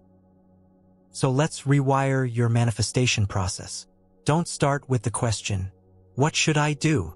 Start with, who am I being as I do it? And then act from the identity that makes the outcome obvious. Because to the aligned version of you, success isn't impressive. It's standard. And from that posture, action becomes a signal amplifier, not a distraction from doubt. Let's break this down into practice. Before any major action, pause and calibrate. Ask, does this come from identity or insecurity? Does this feel like chasing or anchoring? Is this compensating for a lack of belief or expressing belief in motion? When you act from belief, the field echoes it. When you act from fear, the field delays. Simple, inevitable, precise. Here's the shift. Don't hustle for what's not aligned. Wait until the identity is locked. Then move fast, clean, unapologetic. Not to earn the thing, but to match the version of you who knows it's already done. Next, we will construct a new operating system for manifestation, one where alignment isn't a step, but the starting point. And where effort finally takes its rightful place as the amplifier, not the engine. You've just dismantled the myth that action alone can manifest results. You now know that without energetic alignment, action becomes resistance in motion. Busy work for a reality that isn't tuned to respond.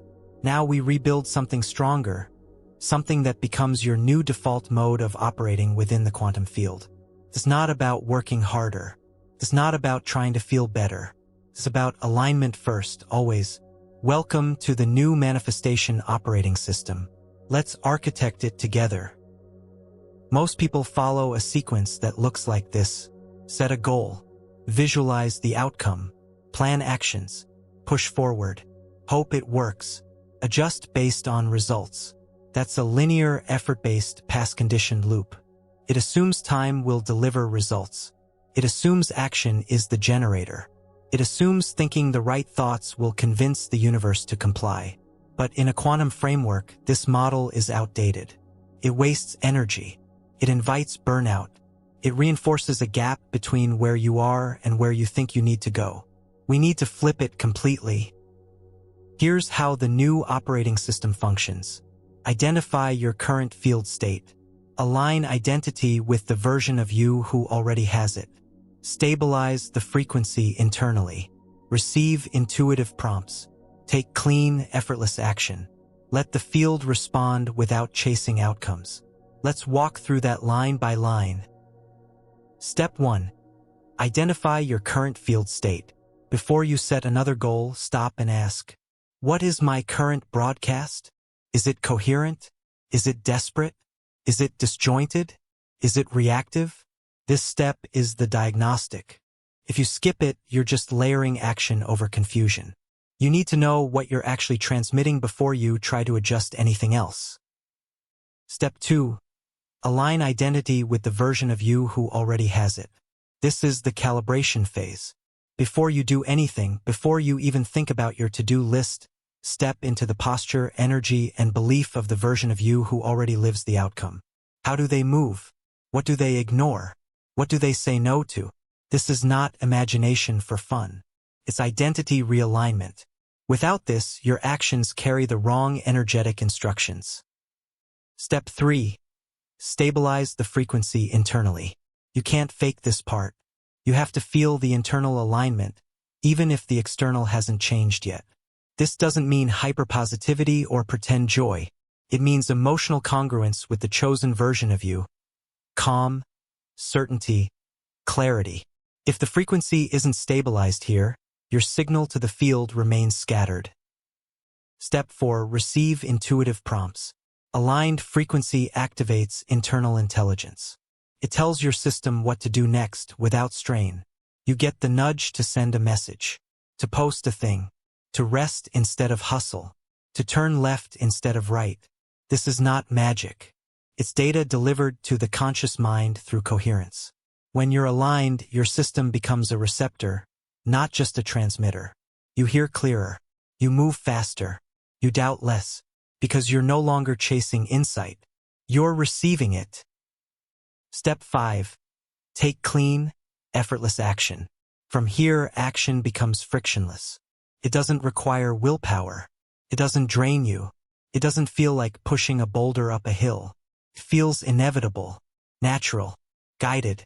This is what action was always meant to be. Not a tool of control, but a vehicle of expression. Step 6. Let the field respond without chasing outcomes.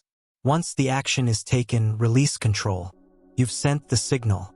You've matched the timeline. You've done your part. Now let the quantum field organize the rest.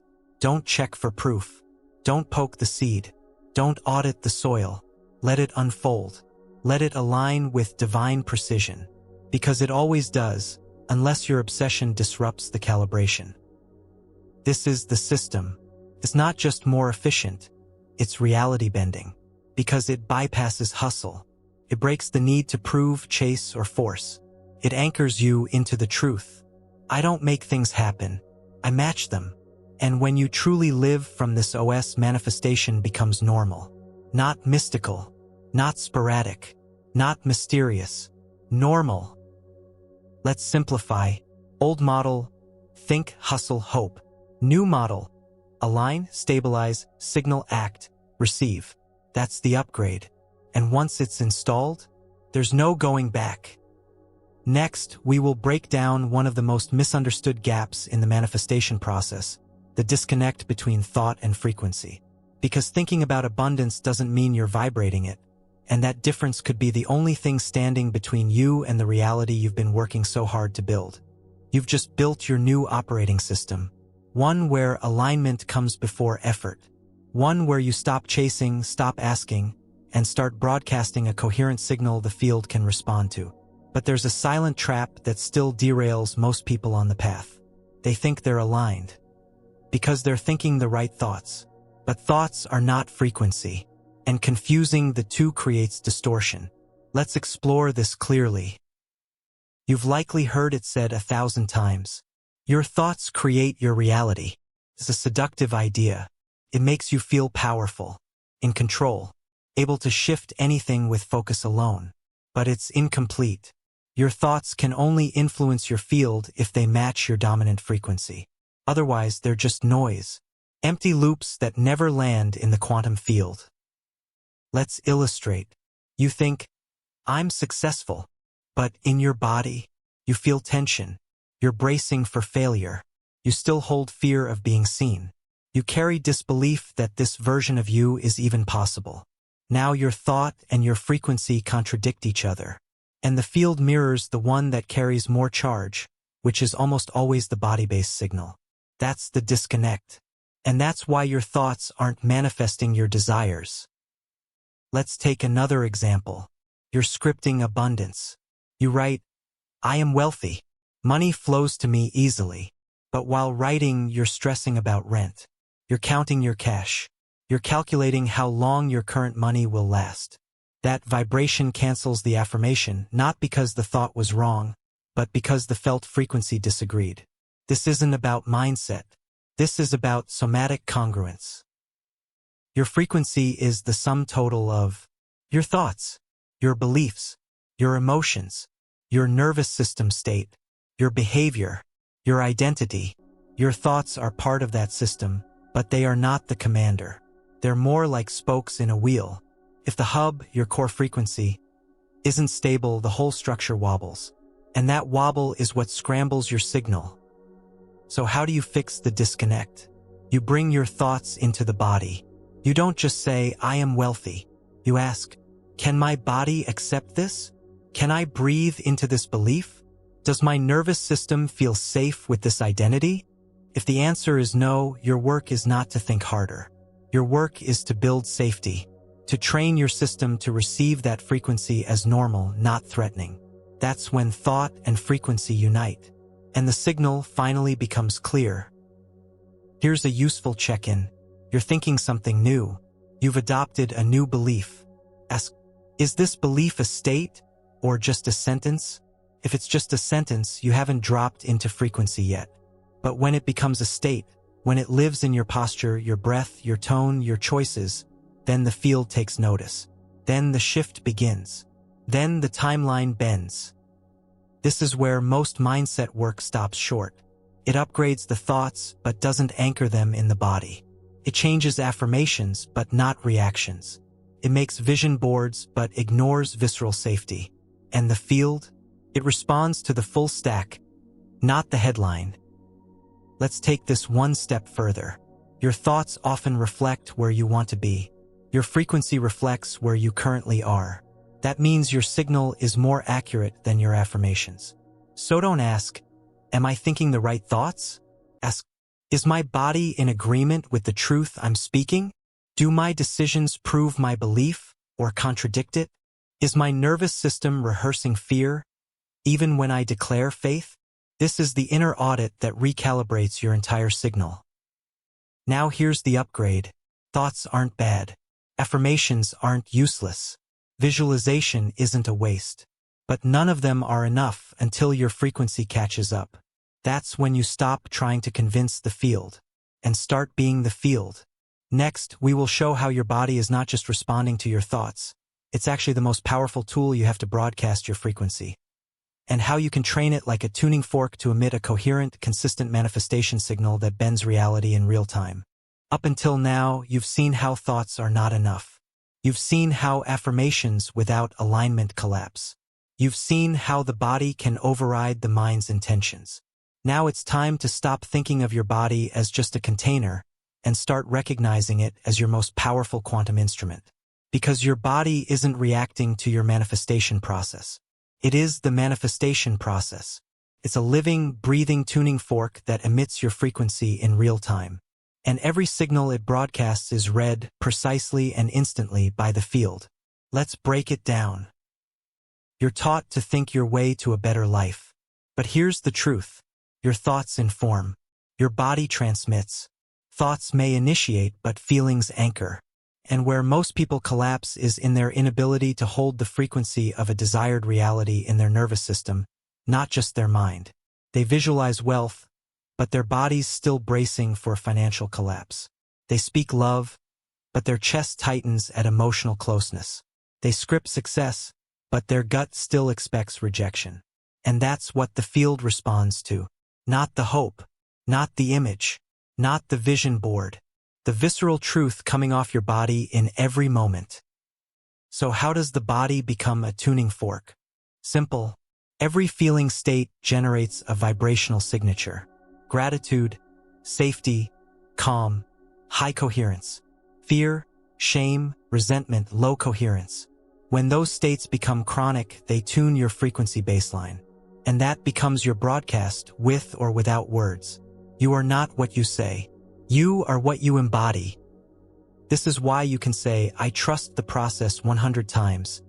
But if your shoulders are tight, your breath is shallow, your stomach is in knots, you're not tuned to trust. You're tuned to fear, pretending to trust. That's not frequency alignment. That's energetic camouflage. And the field can't be tricked. It listens to your resonance, not your rehearsal. Let's go deeper.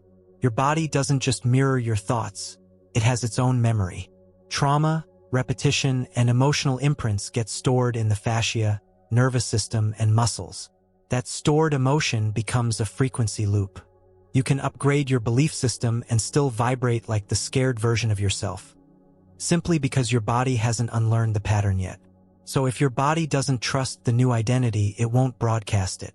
That's why results delay even after mindset work, because the field's waiting for the full body signal, and you haven't sent it yet. Let's make this practical. You want to manifest abundance. Ask yourself, what does abundance feel like in my body right now? Can you relax your chest? Can you slow your breath? Can you feel safe in your pelvis? Can you stand without tensing your jaw? If the answer is no, your field is still picking up a stress signal, not a prosperity signal. You don't fix this by trying harder. You fix this by training your body to normalize new emotional states.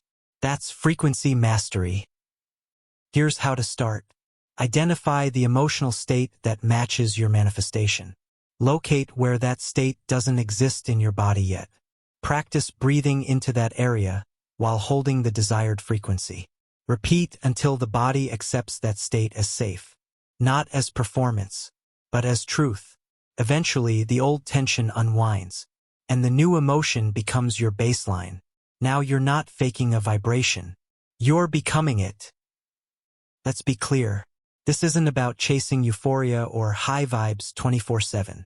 It's about creating physiological coherence, so your energy stops contradicting itself. You can be calm and powerful, still and magnetic, grounded and wealthy. It's not the intensity of the feeling that manifests. It's the consistency of the vibration. And consistency comes from embodiment, not excitement. Here's a simple scan to check your signal right now. Are you breathing or bracing? Are you standing tall or collapsing inward? Are your movements fluid or clenched? Is your chest open or guarded? Is your voice smooth or strained? All of this tells the field who you are now without you saying a word. And you can adjust all of it instantly with awareness, not to fake a better version, but to align with the one who already exists and is waiting for you to inhabit her. The body is the speaker. The field is the microphone. If your internal signal is scrambled, no amount of external noise will fix it. But once your body tunes into a frequency and holds it, everything else catches up. People respond to you differently. Opportunities flow in with no extra effort. You stop proving, pushing, performing, because you're vibrating at a level that speaks louder than strategy. Next, we will reveal how your body might be chemically addicted to low frequencies, keeping you locked in old patterns even when you mentally believe in change. And why emotional addiction is the real reason you keep slipping back into the version of you that you thought you left behind. You've just unlocked your body as the most powerful frequency tool in your manifestation process. You now know that it doesn't just reflect your thoughts, it transmits your vibration to the quantum field. But what happens when your body doesn't want to let go of the old frequency? What happens when you consciously decide to feel safe, wealthy, powerful? And yet, you keep collapsing back into fear, lack, or anxiety. This isn't laziness. This isn't sabotage. This is emotional addiction. And most people are living inside it. Let's unpack how it works. Every emotion you experience releases a corresponding cocktail of neurochemicals. Stress releases cortisol and adrenaline. Sadness affects serotonin and dopamine. Fear activates norepinephrine and heightens nervous tension. Now here's the key. Your cells get used to this chemical soup. They become biochemically conditioned to feel a certain way. And over time, they start craving those emotional states, even if those states feel terrible. This is why people stay stuck in loops they say they hate. They think they want peace, but their body's addicted to stress.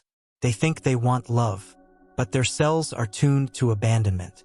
They say they want success, but their system is chemically addicted to proving themselves to others, constantly. So when they try to shift into a new frequency, the body resists, not because it doesn't want it, but because it's addicted to the old one. This is what keeps you cycling through patterns, even after you've done the mindset work. Your body pulls you back, not with logic but with chemistry. You suddenly feel off when things get calm.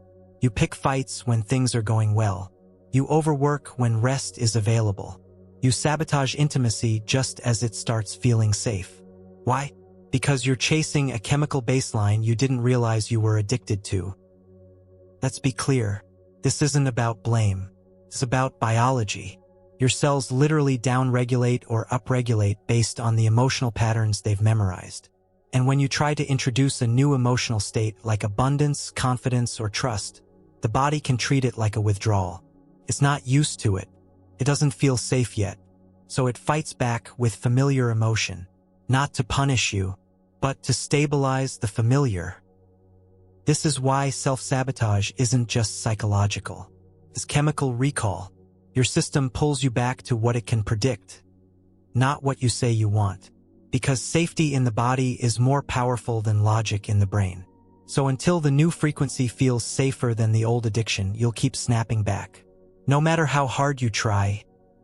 So how do you break the cycle? You have to train your body to associate new emotions with safety. You have to resensitize your cells to peace, joy, and stability. And that starts with gentle, consistent exposure, not force. Here's the process. Recognize the pattern. When you feel the snap back into low emotion, don't shame it. Name it. This is a chemical craving for my old state. Interrupt the loop, move, breathe, shake, exhale, stretch. Disrupt the physical pattern.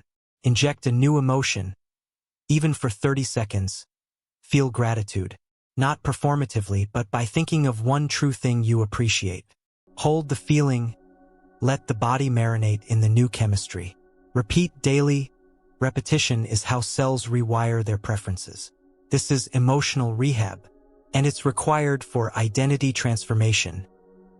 Let's simplify. You're not just manifesting goals. You're manifesting states of being. But if the old states are chemically dominant, they'll hijack your signal until the body feels safe without them. So make safety the goal, not excitement, not perfection, not euphoria. When your body feels safe in the new frequency, your field stabilizes fast. And from there, you become magnetic, not because you're trying, but because you've cleared the resistance that was being mistaken for you. Here's your calibration check. Does this emotion feel familiar or aligned? If it's familiar and it contradicts your chosen identity, it's likely an addiction, a well-rehearsed loop. And your job is to gently disrupt it, not with violence, not with force, but with presence. Because presence breaks patterns. Presence restores choice, and presence tunes the signal. Next, we will give you the exact tools to begin rewiring these patterns by hacking your brain's emotional loops and using them to install entirely new quantum instructions into your reality field. You've just uncovered how your body becomes chemically addicted to old emotions, how those loops keep broadcasting low-frequency signals that override even the most well-meaning mindset work. Now it's time to break those loops, not just feel them, but rewrite them. Because the truth is this: your current life is a habit, not just physically, but neurologically. And until you disrupt those habits at the level of pattern and program, the quantum field can't reflect anything new back to you. Let's decode how this works. The human brain loves patterns. It runs 95% of its daily operations from the subconscious, a blend of automation, memory, emotion, and repetition. Every thought you think, every reaction you default to, every decision you repeat, wires a neural path just a little deeper. Those neural circuits then become your reality generator. They don't ask whether your beliefs are true. They just ask, have we done this before?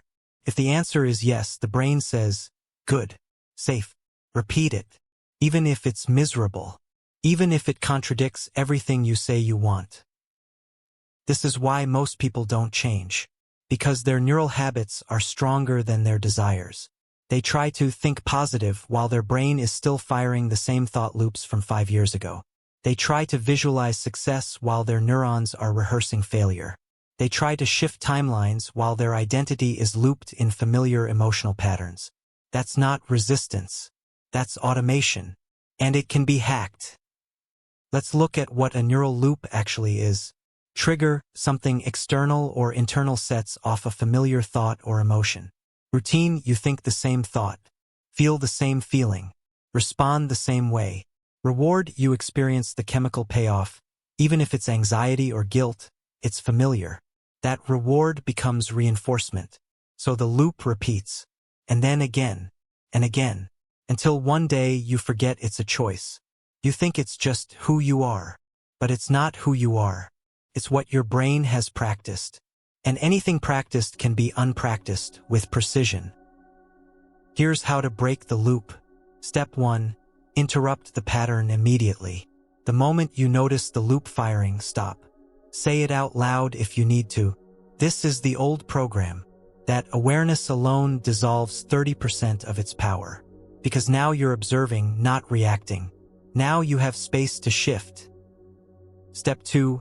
Move the body. Loops are embodied. Not just thoughts, but sensations. So the fastest way to disrupt them is to move. Stand up, stretch, shake your hands, breathe deeply, clap once, snap your fingers. This sends a new electrical signal through the system. You're telling your nervous system, we don't do that loop anymore. Step 3. Install a replacement signal. You can't erase a pattern by resisting it. You replace it by installing a better one. Ask, what frequency do I want to feel instead? Then inject it, even in small amounts. If the old loop was worry, inject neutrality. If the loop was self-doubt, inject curiosity. If the loop was shame, inject dignity. It doesn't have to be euphoria, just something cleaner, more coherent. A new signal for the field to read. Step 4. Anchor it through repetition. The brain doesn't rewire from intensity. It rewires from consistency. So do it again, and again, and again, until the new loop becomes the habit. Until choosing peace feels easier than panic. Until responding as your future self feels normal, not forced. This is neural sovereignty.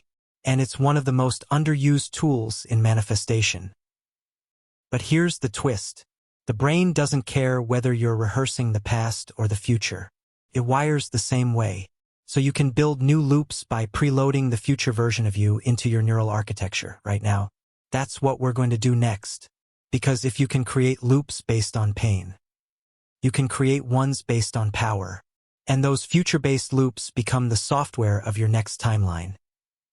Next, we're going to unlock the technique of future memories, how to install quantum reality into your nervous system before it happens, so the field has no choice but to match it in return. You've just learned how to interrupt and rewire the loops that have been holding your reality on repeat, patterns that the brain confused with identity. Now we flip the paradigm even further. We're going to stop rehearsing who you've been and start encoding who you're becoming. Because the secret to collapsing timelines fast is this. You don't wait for new memories to form. You create them ahead of time, and your body believes them.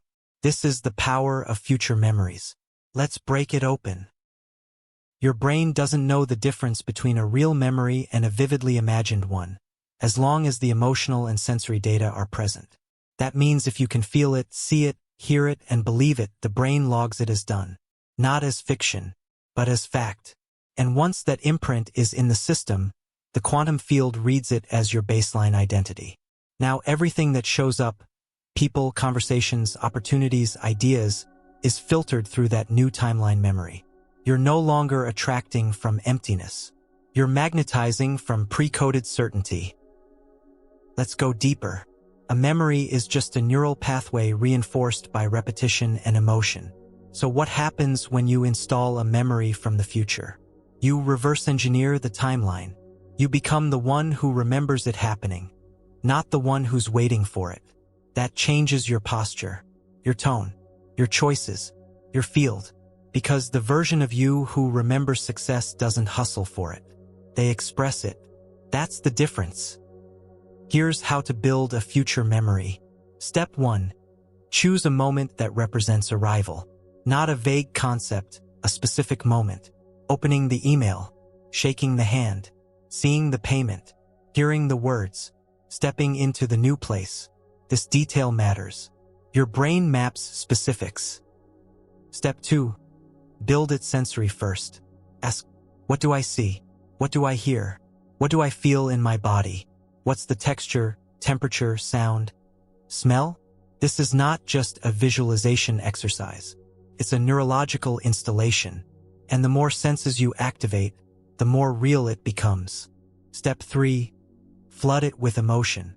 Choose one dominant frequency: gratitude, relief, awe, calm, certainty. Then amplify that emotion as you hold the memory. Let it move through your spine. Let it expand in your chest. Let it take over your breath. You're encoding your body with a reality that hasn't happened yet, but will, because the field has no choice but to reflect what's stabilized in your frequency. Step 4. Lock it in with language. Now narrate it out loud or in writing as if it already happened. I remember the way it felt when the email arrived. I still get goosebumps thinking about how aligned that conversation was. It was so obvious when the wire hit. I just smiled. You're not saying I want. You're saying I remember. That language flips your field into confirmation mode. Step 5. Rehearse it daily until it becomes familiar. Do it again and again, until the memory is automatic, until your body relaxes into it instead of resisting, until your nervous system treats it as normal. And once it feels familiar, that's when it begins to externalize. Why does this work? Because frequency comes from familiarity. If you're not used to something, your body resists it, even if you want it. But if the future version becomes so familiar that your brain thinks it already happened, the resistance dissolves. There's nothing left to chase, only alignment to maintain. Here's the trap to avoid. Don't just visualize what you want. Visualize as the version of you who already has it. There's a difference. Wanting still creates distance. Remembering creates convergence. You're pulling the future into the now by becoming the one who's already there. That's quantum compression. From here forward, stop waiting for proof. You've already installed the memory. Now walk through reality as if it's catching up, not catching you off guard. This is how future-based identity collapses timelines. Not from wishing, but from wiring. Next, we will explore the most foundational shift in all of manifestation, why you must become the identity first before the result ever shows up, and how reality has no choice but to match who you are being, not what you're trying to get.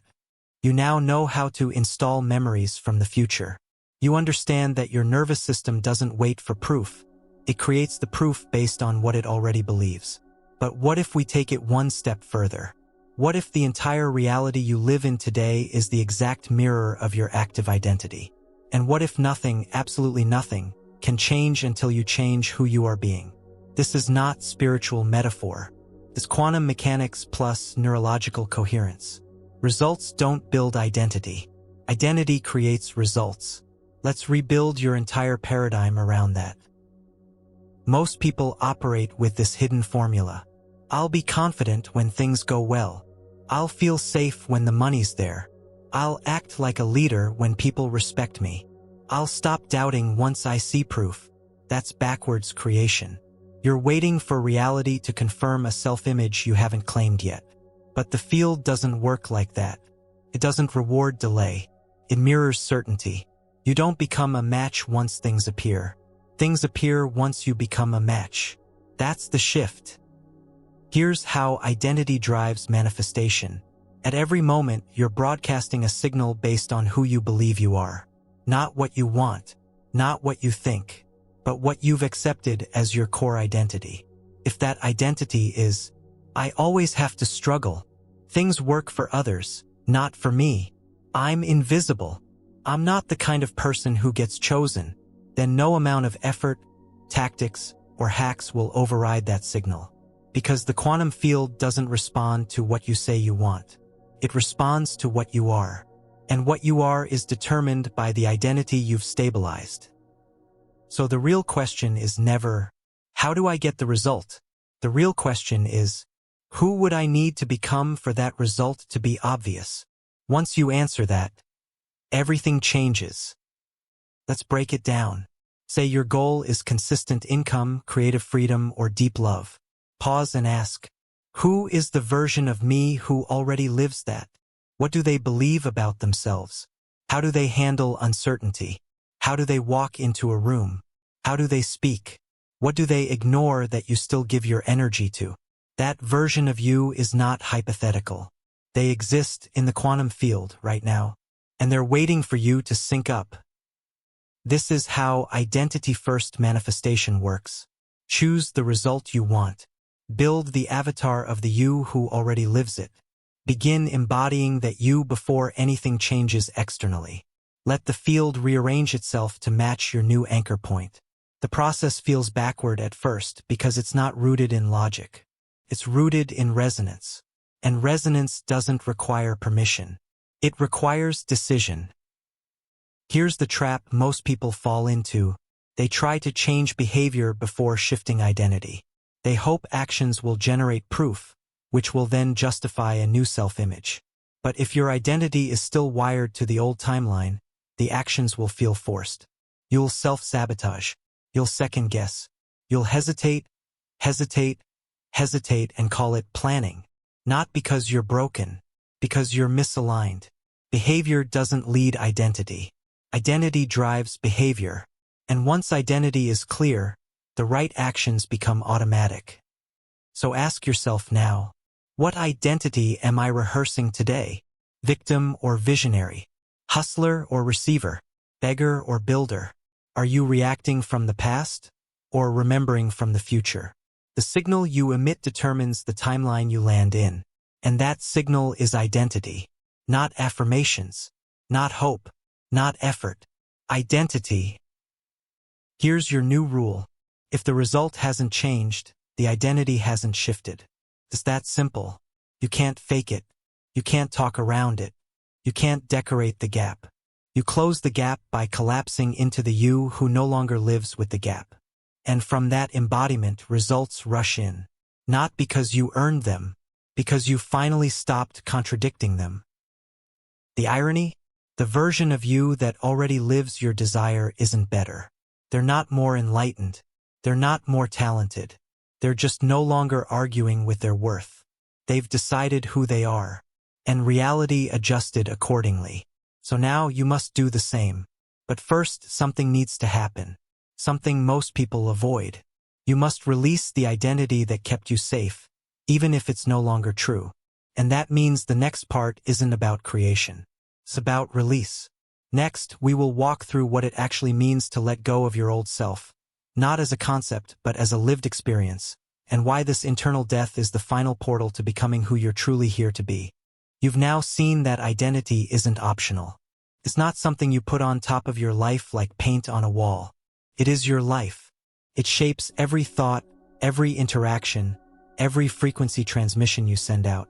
But what most people never tell you is this. You can't step into the new identity without the old one dying. Not metaphorically, energetically, emotionally, practically. This isn't a rebrand.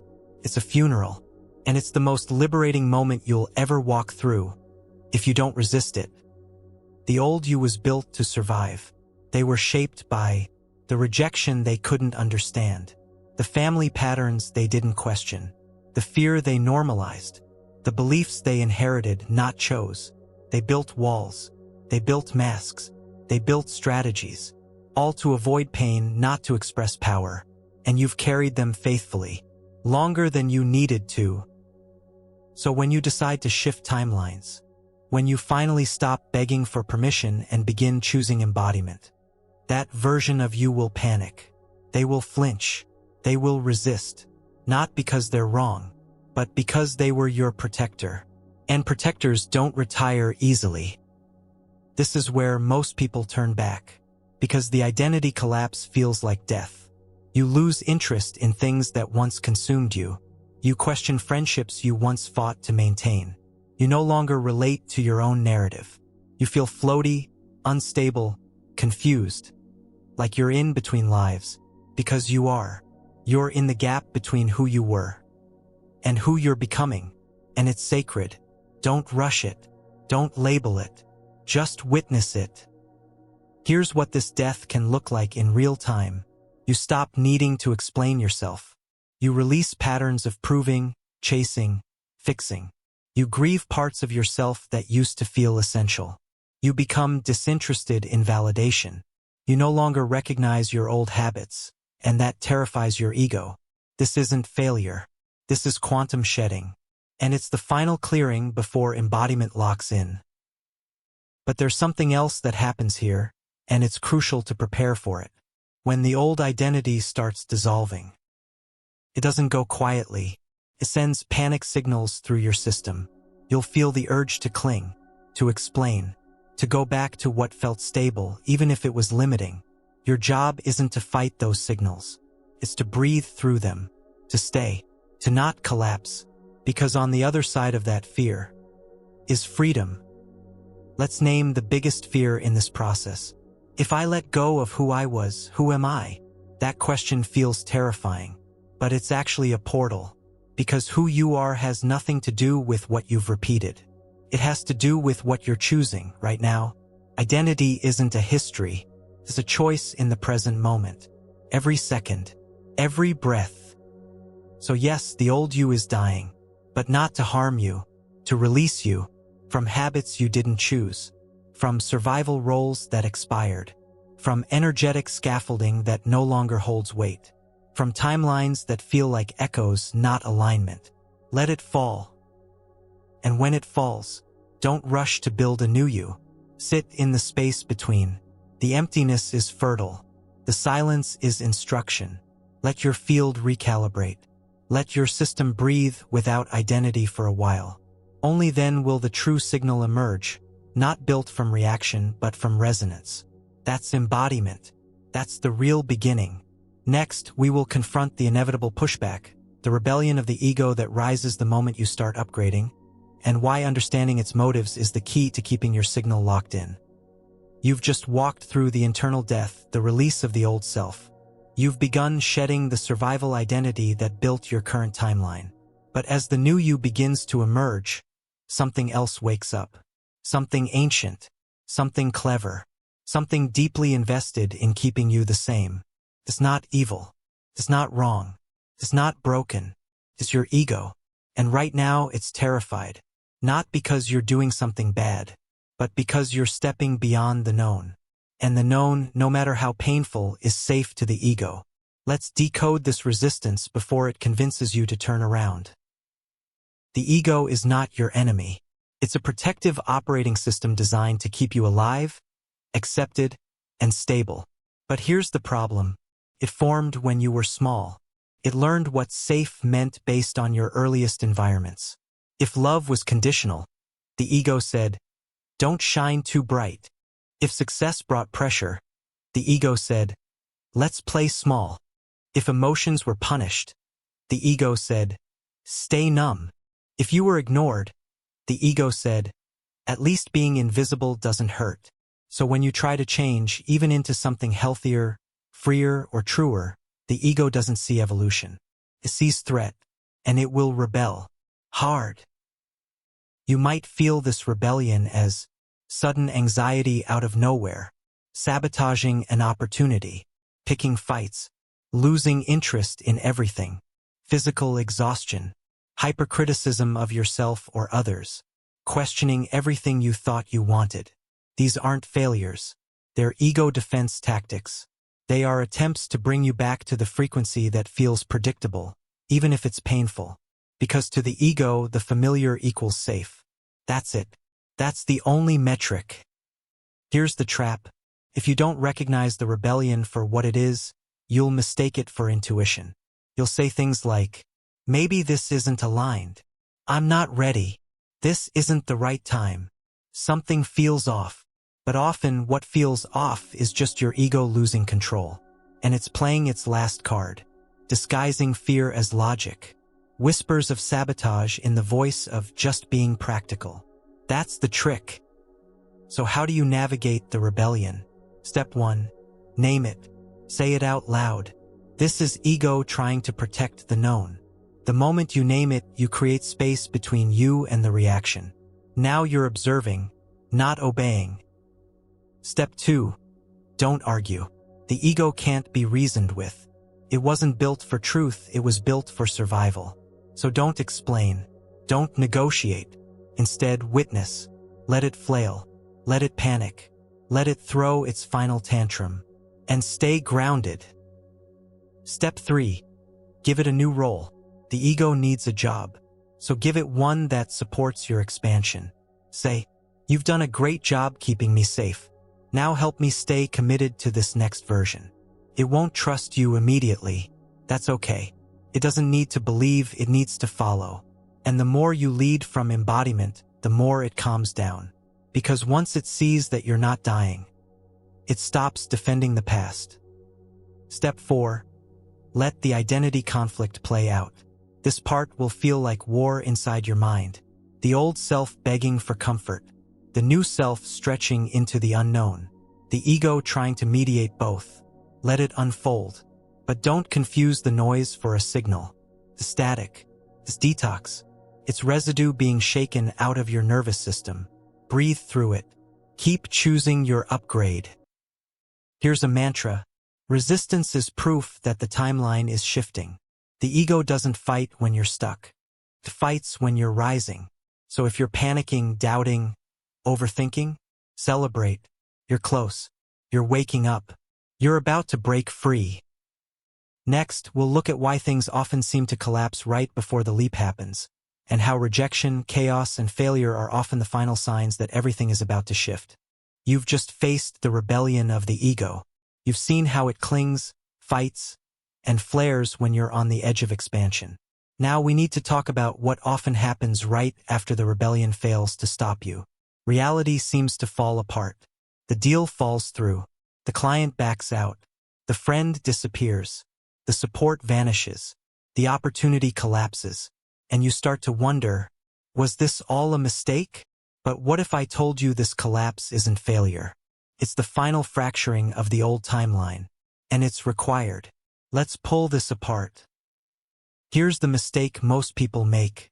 They assume that when they're aligned, everything should feel smooth, effortless, abundant, clear. But alignment doesn't mean comfort. It means accuracy. And often, being accurate with your future means becoming misaligned with your past. That misalignment causes friction. That friction causes fallout. And that fallout is your proof that the leap is coming. Let's look at what rejection really is in the quantum field. It's not a punishment. It's a signal mismatch. You're no longer vibrating at the level of that opportunity, person, pattern, or timeline. So it leaves. It glitches. It fades. Not because something went wrong, but because you're too coherent to hold the old distortion anymore. And the universe refuses to let you stay somewhere you've outgrown. This is why, right before the leap, chaos often increases. Because you're energetically evicting parts of your life that don't fit your new frequency. You didn't consciously choose to, but your field did. You said yes to the new. So the old starts collapsing, whether you're ready or not. And it feels like rejection, but it's release. Feels like betrayal, but it's alignment. Here's the pattern. You upgrade your identity. The field begins to reorganize. Anything incompatible starts to fall away. Your nervous system panics. You're tempted to go back. If you don't, the leap locks in. That panic point is the portal. You either regress to the old or stabilize in the new. That's the test. So when the rejection hits, pause. Ask, does this thing I lost match the version of me I'm becoming? If not, it was always temporary. Even if it looked perfect. Even if it felt aligned last month. Your evolution changed the equation. And you can't fake resonance. Here's where people get stuck. They try to hold both timelines. They chase what's falling apart while trying to build what's coming. But dual frequency doesn't work. It scrambles the signal. You must let the collapse complete without begging for reversal. Because the leap only activates after the release is clean. Let's be honest. This part will hurt. You will question everything. You will want to quit. You will fantasize about shrinking back into the old identity, just to feel something familiar. But don't confuse grief with misalignment. Let yourself grieve the version of you who believed that was the best they could get. Then stand up.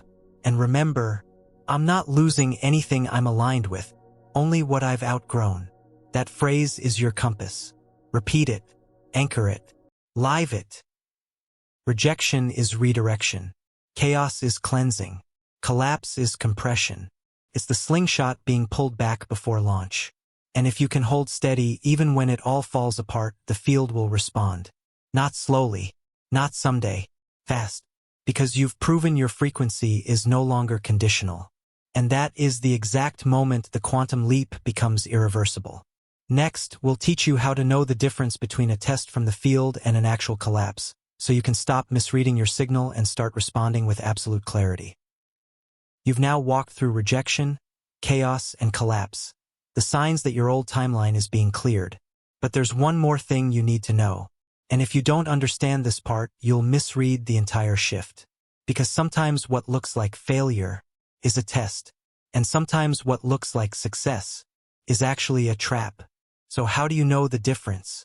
How do you discern what's a universal pop quiz versus what's a genuine manifestation? Let's break this open. Here's the problem most people run into. They think the moment they shift their frequency, the result should land in their lap. When it doesn't, or when the opposite shows up, they assume it didn't work. But that assumption is based on a misunderstanding of how the field verifies alignment. The field doesn't respond to a spike in coherence. It responds to stability. And the only way to confirm stability is to test it. Let's be crystal clear. A test is not punishment.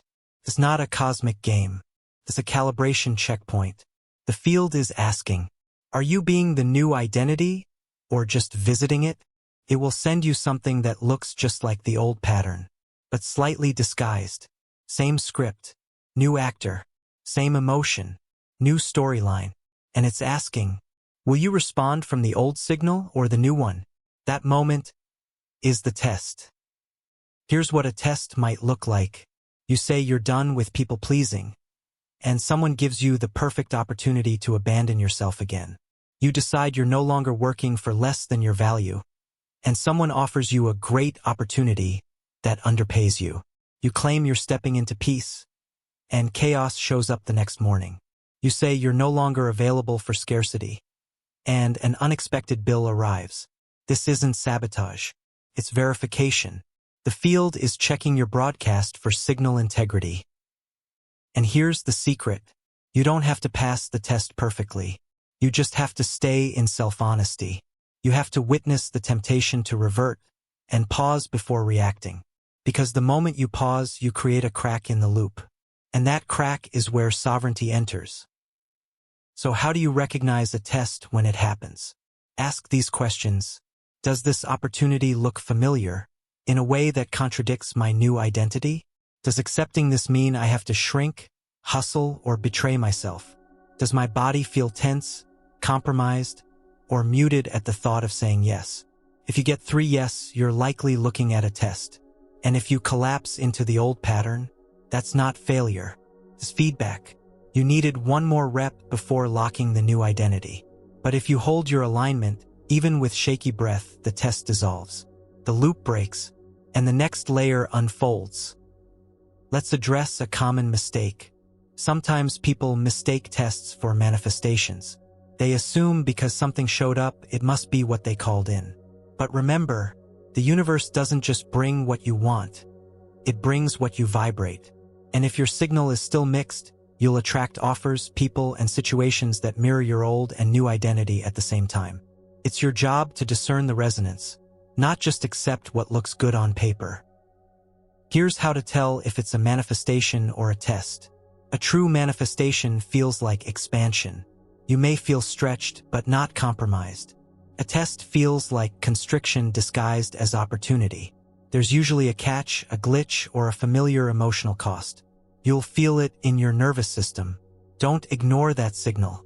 Your body knows before your mind catches up. The most powerful thing you can say in these moments is, "That's who I used to be. That's not who I am now." Not from pride, not from defiance, but from alignment. You're not rejecting people or opportunities. You're rejecting distortion. You're choosing frequency coherence over approval, safety, or urgency. And when you do that, the field gets loud. It doesn't whisper anymore. It reorganizes instantly. You've made it through the test. Now what? Now it's time to read the signals that show your timeline is responding. Because reality leaves clues, if you know how to see them. And next, we'll show you how to read synchronicities, timeline markers, and energetic shifts, so you can stop guessing and start navigating with precision. You've just passed, or at least recognized, the Field's Pop quiz. You've seen how the universe doesn't just hand over the upgrade without verifying your coherence. But now you need to sharpen the most essential skill in timeline navigation. Reading reality like it's a feedback loop. Because it is. Reality is not random. It's not static. It's a responsive, malleable field, and it's always mirroring you. But only if you know how to read it. Let's build your decoder. First, let's kill the myth.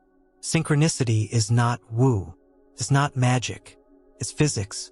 When your inner world aligns with a specific frequency, external signals begin to cluster around that vibration. They are markers. They say, keep going, this is the path. Or sometimes, you've gone off, redirect here. Your job is not to obsess over every number, license plate, or coincidence. Your job is to sense the pattern. Let's start with the key types of reality feedback. 1. Synchronicities, exact matches. You think of someone, they text. You hear a phrase and see it 5 times in one day. You have a new idea, and someone else says the same thing hours later. These are alignment pings. They say, you're syncing up with a timeline where this exists already. Let them land. Don't overanalyze. Let the field show you what's already yours. 2. Emotional mirroring. Notice when others begin reflecting your inner shift. They comment on your new energy. They ask for your opinion more. They treat you like someone who already is what you're becoming. That's the field showing you. Your frequency has changed.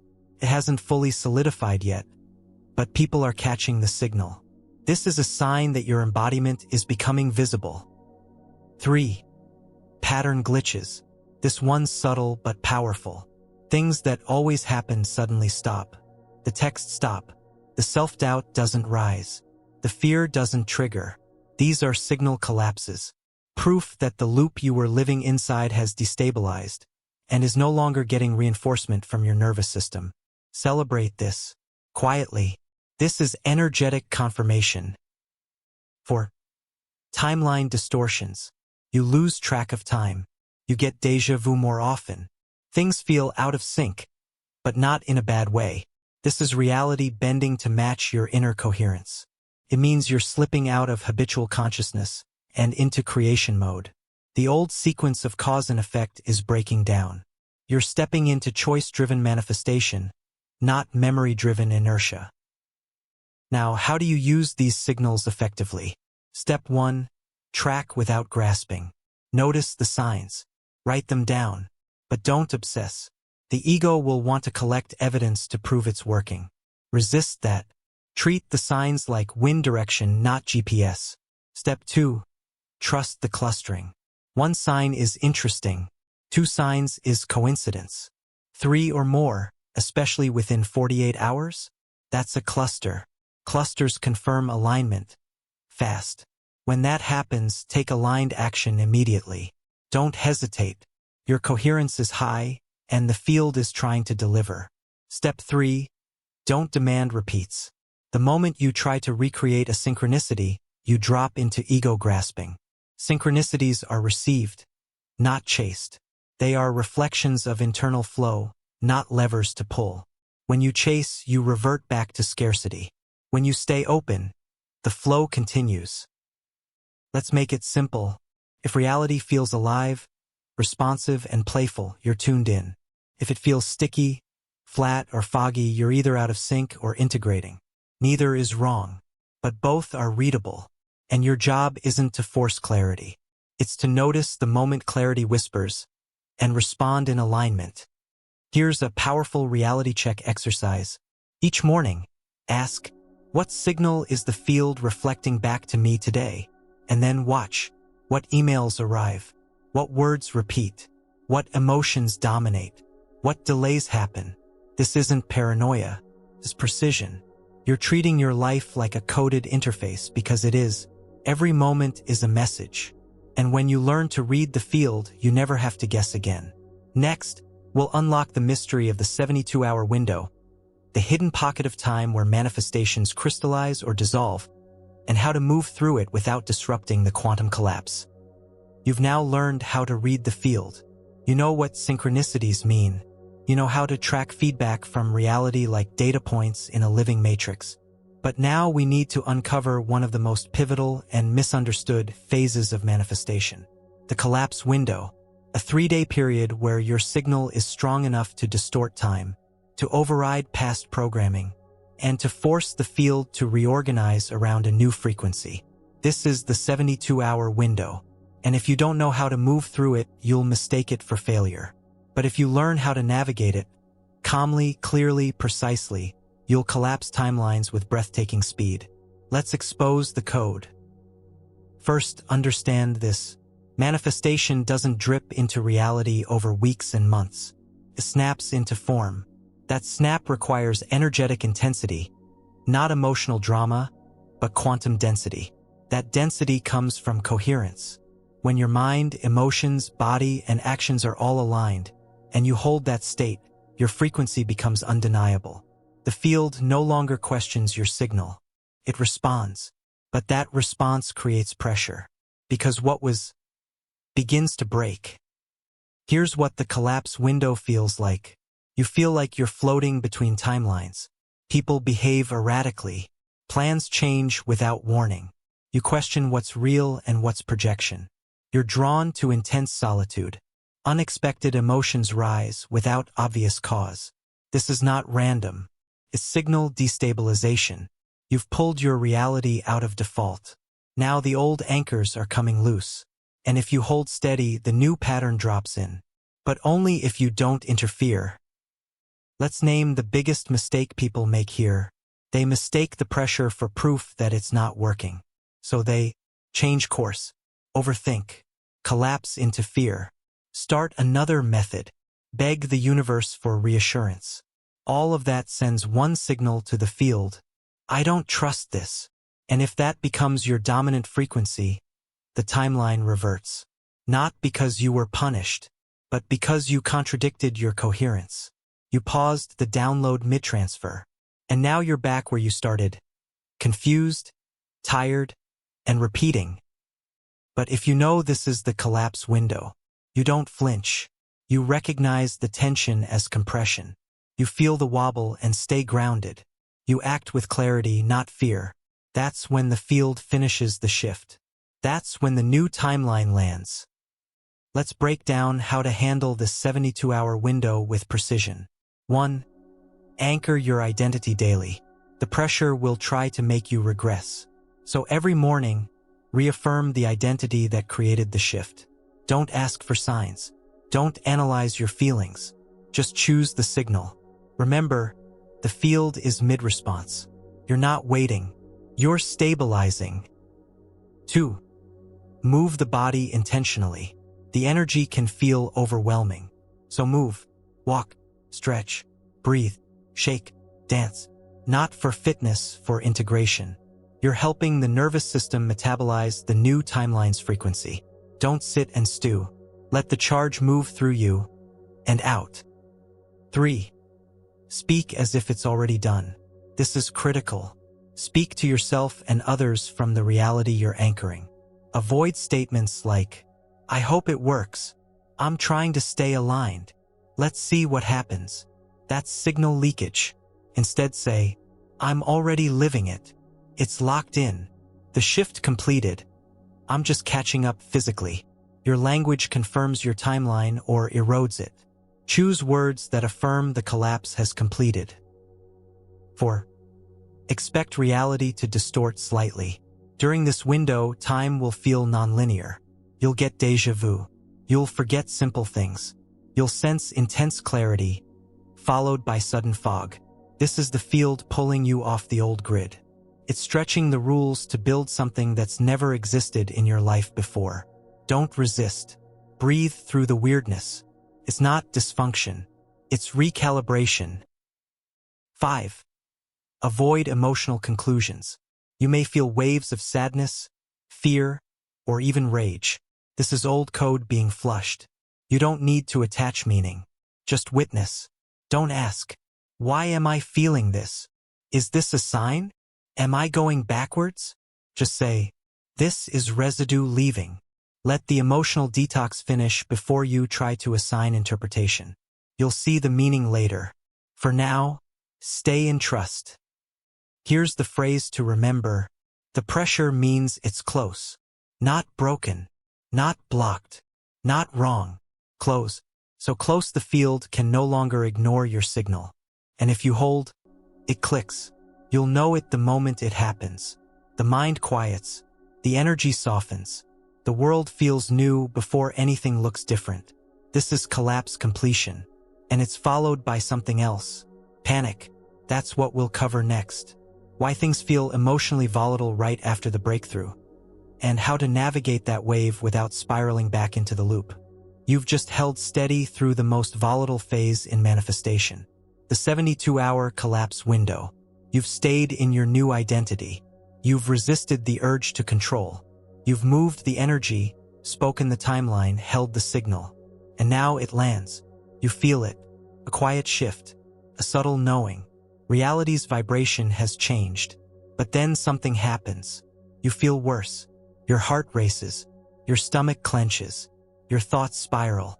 You feel like you've made a huge mistake. This is collapse anxiety. And it's not a problem. It's a biological response to quantum change. Let's decode it fully. First, understand this. When your external reality begins to reflect your internal shift, your nervous system gets overwhelmed. Why? Because your system is no longer receiving the same signals it's used to regulating. Your old baseline, even if it was filled with stress, scarcity, or chaos, was predictable. Your body built a tolerance for it. When that signal vanishes, you don't feel calm. You feel adrift. Not because something is wrong, because you've unplugged from a false identity. And the body hasn't caught up yet. Here's how collapse anxiety shows up. Intense fear without a cause. A craving for chaos. Emotional numbness. A pull towards safe distractions. Sudden doubt about every decision. Physical discomfort, even sickness. Again, this doesn't mean failure.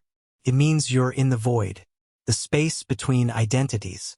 You're no longer who you were, but not yet practiced in who you are. And your biology interprets that as danger. So it screams. The key here is non-reaction. Don't solve the fear. Don't feed it. Don't try to figure it out. Just name it. This is collapse anxiety. This means the shift worked. That flips the signal from panic to confirmation. And the body begins adjusting. Here's the pattern we see again and again. You hold the new identity long enough. The field responds. The old identity panics. You feel like you're falling. You decide not to grasp. The new baseline installs. That decision point is everything. If you anchor back into your new signal during the anxiety, you lock it in. That becomes your new normal. So, how do you move through collapse anxiety without regression? Let's build your navigation protocol. 1. Move towards stillness, not solutions. Anxiety will try to get you to do something. Don't. Your job is not to fix, it's to stabilize. Breathe. Sit. Stretch. Journal without trying to analyze. You're not solving. You're recalibrating. 2. Reduce external input. Turn down noise. Mute notifications. Pause stimulation. Collapse anxiety feeds on input overload. Cut it off. Let your system process one signal, your own. 3. Don't create new stories. You'll be tempted to attach narratives to the anxiety. This means I shouldn't have quit. This means I messed up. This is a sign it's not right. No, it's not. It's your nervous system detoxing from the trauma of contraction. You are not your fear. You're just watching it leave. 4. Anchor with future self-statements. Speak as the you who has already stabilized.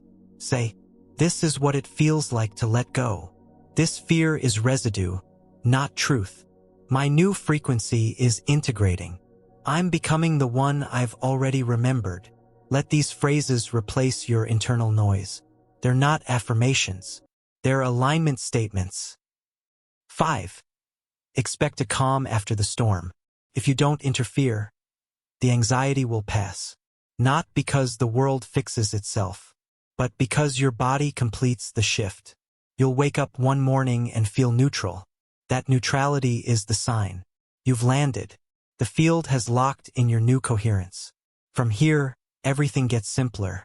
Not because you've figured it out, but because you've stopped fighting it. Next, we're going to explore how other people's fields can distort or strengthen yours, and why becoming aware of external interference is critical to maintaining a stable signal in your manifestation practice. You've stabilized the collapse. You've moved through the anxiety. You've felt your new timeline begin to land. But now a new kind of resistance shows up. It's not coming from inside you. It's coming from around you. Someone in your life suddenly doubts you. You start getting weird messages from people you haven't heard from in months. Your partner seems threatened by your growth. Your parents pull you back into old patterns. Your friend makes a passive-aggressive joke at your expense. This is not a coincidence. This is field interference. And it's one of the most overlooked aspects of manifestation. You are not an isolated signal. You are a node in a vast quantum network. Let's break open how that network impacts your ability to manifest with precision. First, understand this truth. Other people's energy doesn't just affect your mood. It affects your trajectory. Not because you're weak, not because they're evil, but because your field is built to sync, mimic, and co-regulate. From a quantum standpoint, this is called interference patterning. It means that your signal, no matter how clear, can be amplified, distorted, delayed, or blocked by the dominant fields around you. Not permanently, but predictably. And unless you learn to read these patterns, you'll misdiagnose your own progress. Let's get specific. Here's how field interference usually plays out. You feel amazing, motivated, aligned. Then you walk into a room and feel like you've been hit with a fog. You're finally gaining momentum, and someone in your circle drops an innocent but piercing comment that leaves you doubting everything. You start attracting opportunities, and someone close to you accidentally sabotages them, out of fear they're being left behind. You feel guilty for succeeding because it seems to upset those who haven't made the same shifts. These aren't accidents. They're energetic feedback loops. And if you don't hold your signal, you'll collapse into someone else's timeline. The science is simple. Your nervous system evolved to sync with the people around you. This kept you alive. This kept you in tribes. This kept you accepted. But in today's quantum world, that survival wiring can keep you stuck. Because the field doesn't care about belonging. It cares about resonance. And if the people you're syncing with are out of resonance with your vision, you'll unconsciously self-sabotage to maintain connection. That's the trap. Let's name the 3 types of interference fields. 1. Collapsing fields are people whose energy is unstable, chaotic, or trauma-driven. You constantly feel drained, foggy, or reactive around them. These fields destabilize yours. 2. Competitive fields, people who view your rise as their threat. These fields challenge your frequency by triggering unworthiness, guilt, or shrinking. 3. Controlling fields, people who unconsciously or consciously need you to stay predictable. These fields pressure you to conform to the old version of you they know how to relate to. You don't need to hate them. You don't need to cut everyone off. But you must stop syncing with them, or your manifestations will keep getting delayed. Not because you're misaligned, but because you're borrowing distortion. Let's be clear. Just because someone loves you doesn't mean they support your frequency. And that's the hardest truth to hold. Because many of the strongest interference fields are tied to emotional loyalty. But emotional loyalty cannot override quantum reality. If the vibration doesn't match, the signal breaks down. And you're left chasing clarity you already had, until someone else's story got louder than your own. So what do? 1. Name the field without blame. Say, I'm noticing when I'm around person. My clarity wobbles. Not to judge, to observe. Awareness is insulation. 2. Limit exposure during activation windows. When you're in the midst of collapse, manifestation, or high coherence, minimize contact with interfering fields. Not forever, just while your signal is crystallizing. Protect the timeline during formation. 3. Create energetic boundaries, not just physical ones. This means maintaining your signal even in their presence. You can be in the same room but broadcasting a different truth. This takes practice, but the field will learn. Eventually, their influence weakens or they calibrate up to meet you. Either way, you win. You must remember, your environment isn't just made of people. It's made of fields. And the stronger yours becomes, the more the others will either mirror it or fall away. Let them. You're not abandoning them.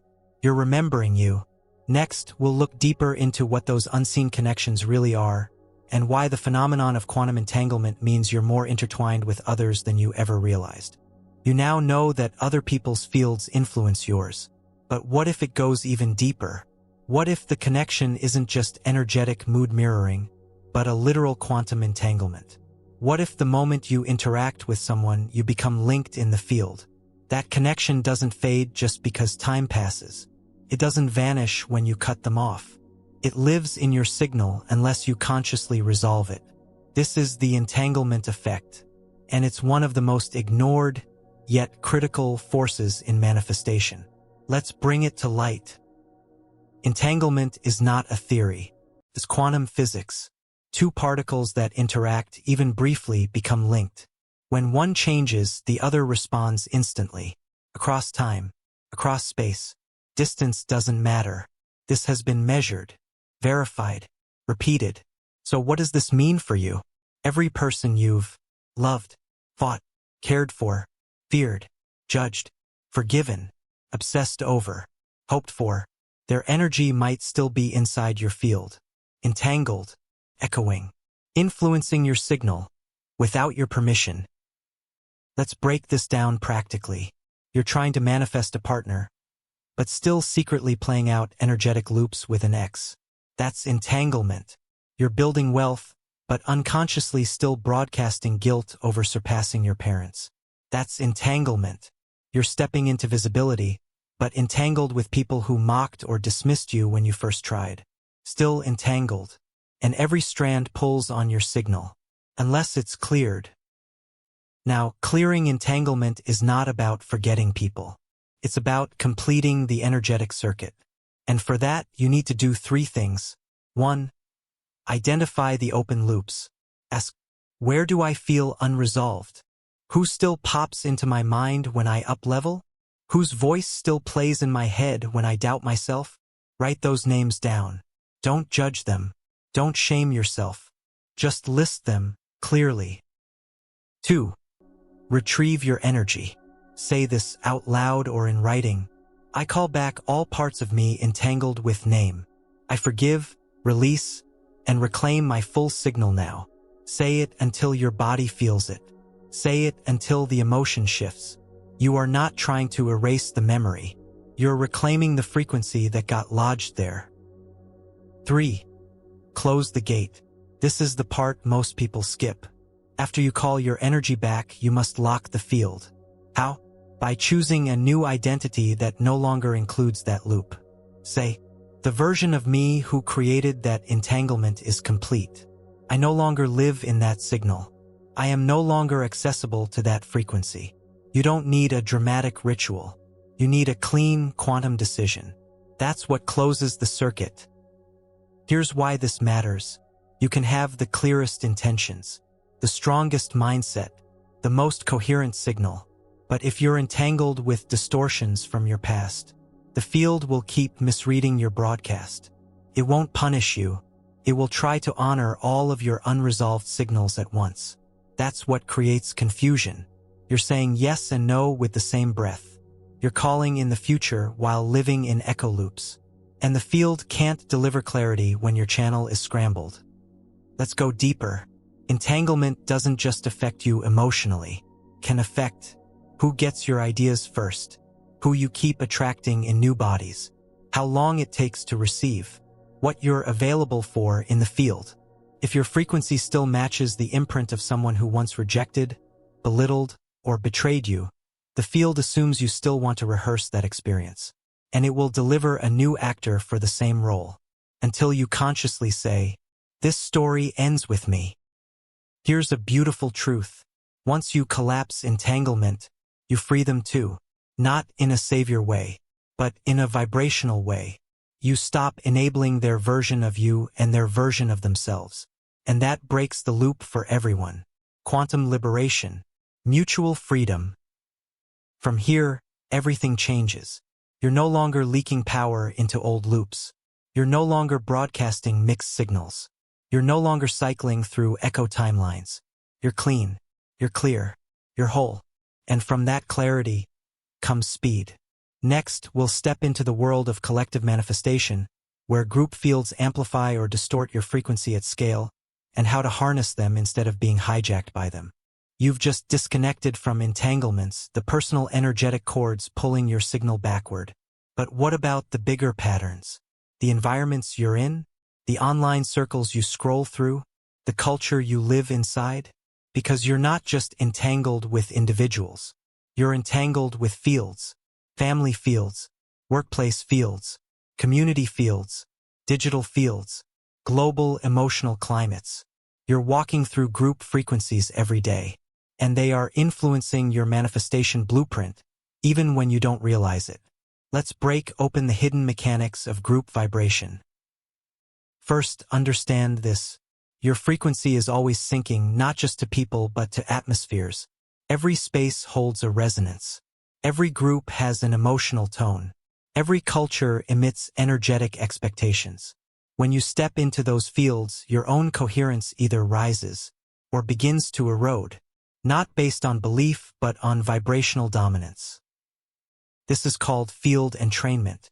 In physics, when two vibrating systems come into contact, the one with greater consistency and intensity tends to entrain the weaker one. That means the more stable frequency wins. Always. So if you enter a room full of people vibrating at fear, scarcity, cynicism, or chaos, and your signal is ungrounded, you will sink down to them, not because you're broken, but because your system is built for survival, not self-actualization.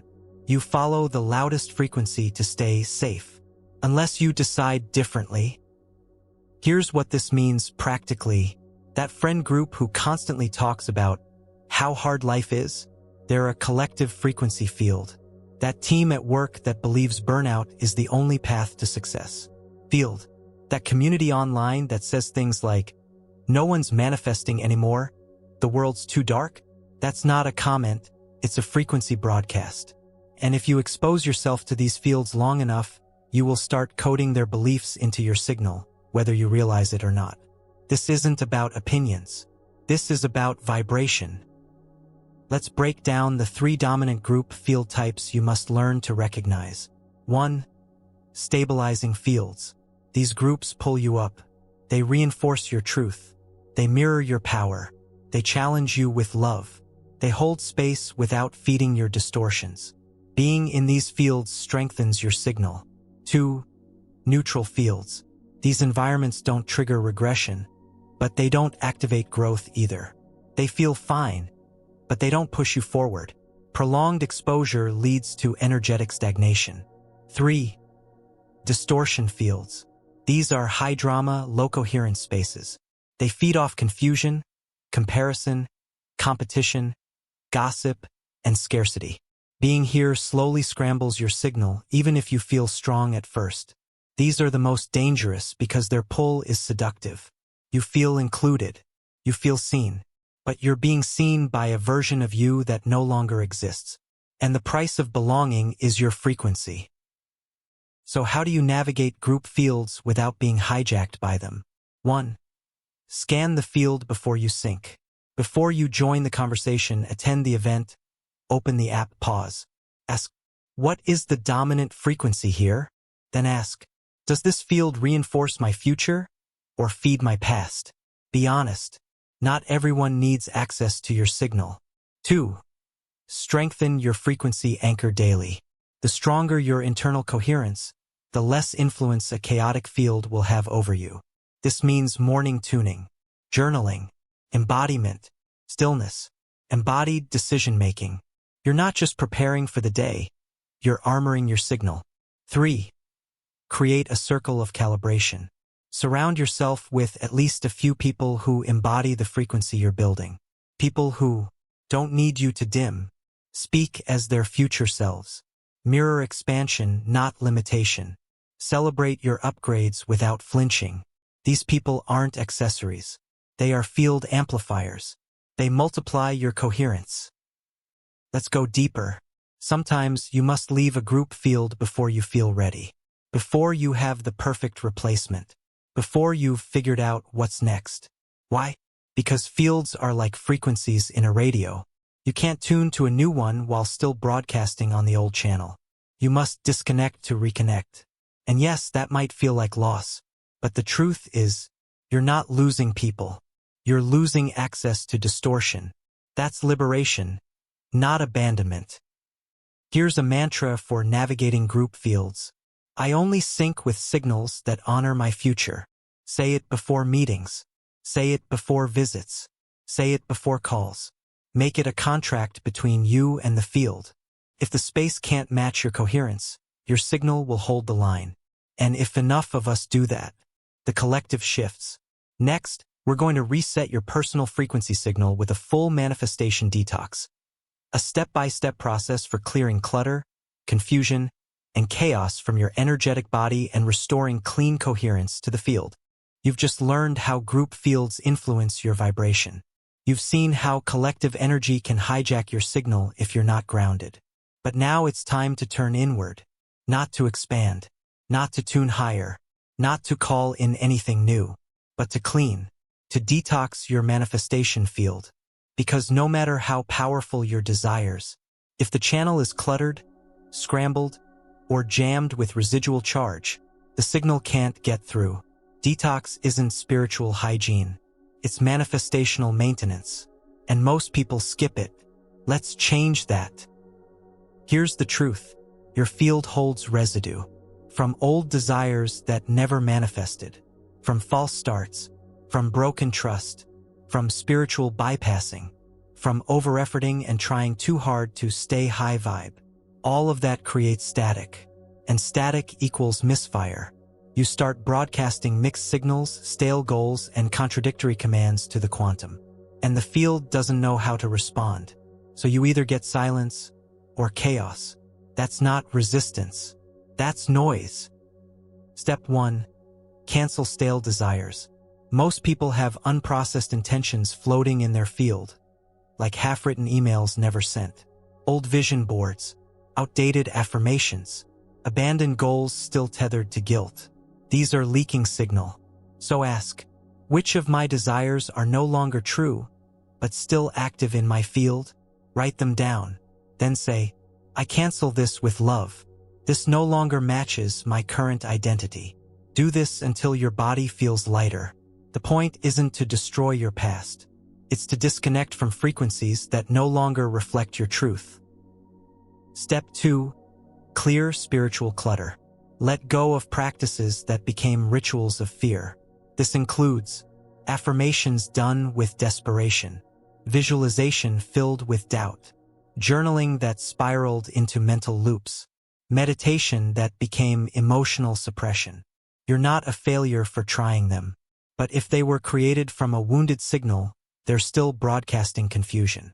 You must wipe them from your energetic hard drive. You're not erasing meaning. You're creating clarity. Step 3. Purge emotional residue. Do an energetic inventory. Ask, what emotional stories am I still carrying that contradict my current identity? Write them out. Then transmute each one. Say, I felt abandoned. I now choose wholeness. I felt overlooked. I now choose to be seen. I felt unsafe. I now anchor in trust. This isn't about pretending the old story didn't happen. It's about refusing to let it keep defining your field. You're the broadcaster now. Step 4. Break the loop of desperation. Desire without surrender becomes grasping, and grasping is static. Ask yourself, where am I trying to force results to prove my worth? Then pause. Don't push. Don't affirm harder. Don't visualize longer. Just say, I release the demand. My desire is valid, and I don't need proof to believe in it. This clears grasping energy from your manifestation field. It signals to the quantum, I'm no longer creating from fear. Step 5. Reset the core frequency. Now that you've cleaned the channel, you must set a clean frequency baseline. Ask, who am I now? What do I want to feel as my dominant state? What version of me is this field now reflecting? Then encode it, speak it, move from it, breathe into it. You're not starting over. You're transmitting clean. And from that clarity, speed happens.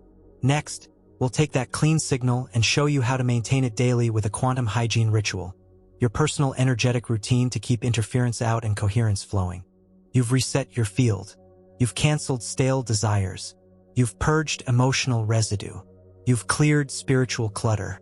You've broken the loop of desperation. Now the slate is clean. But without one key piece, it won't stay that way. You need quantum hygiene, because manifestation isn't a one-time alignment.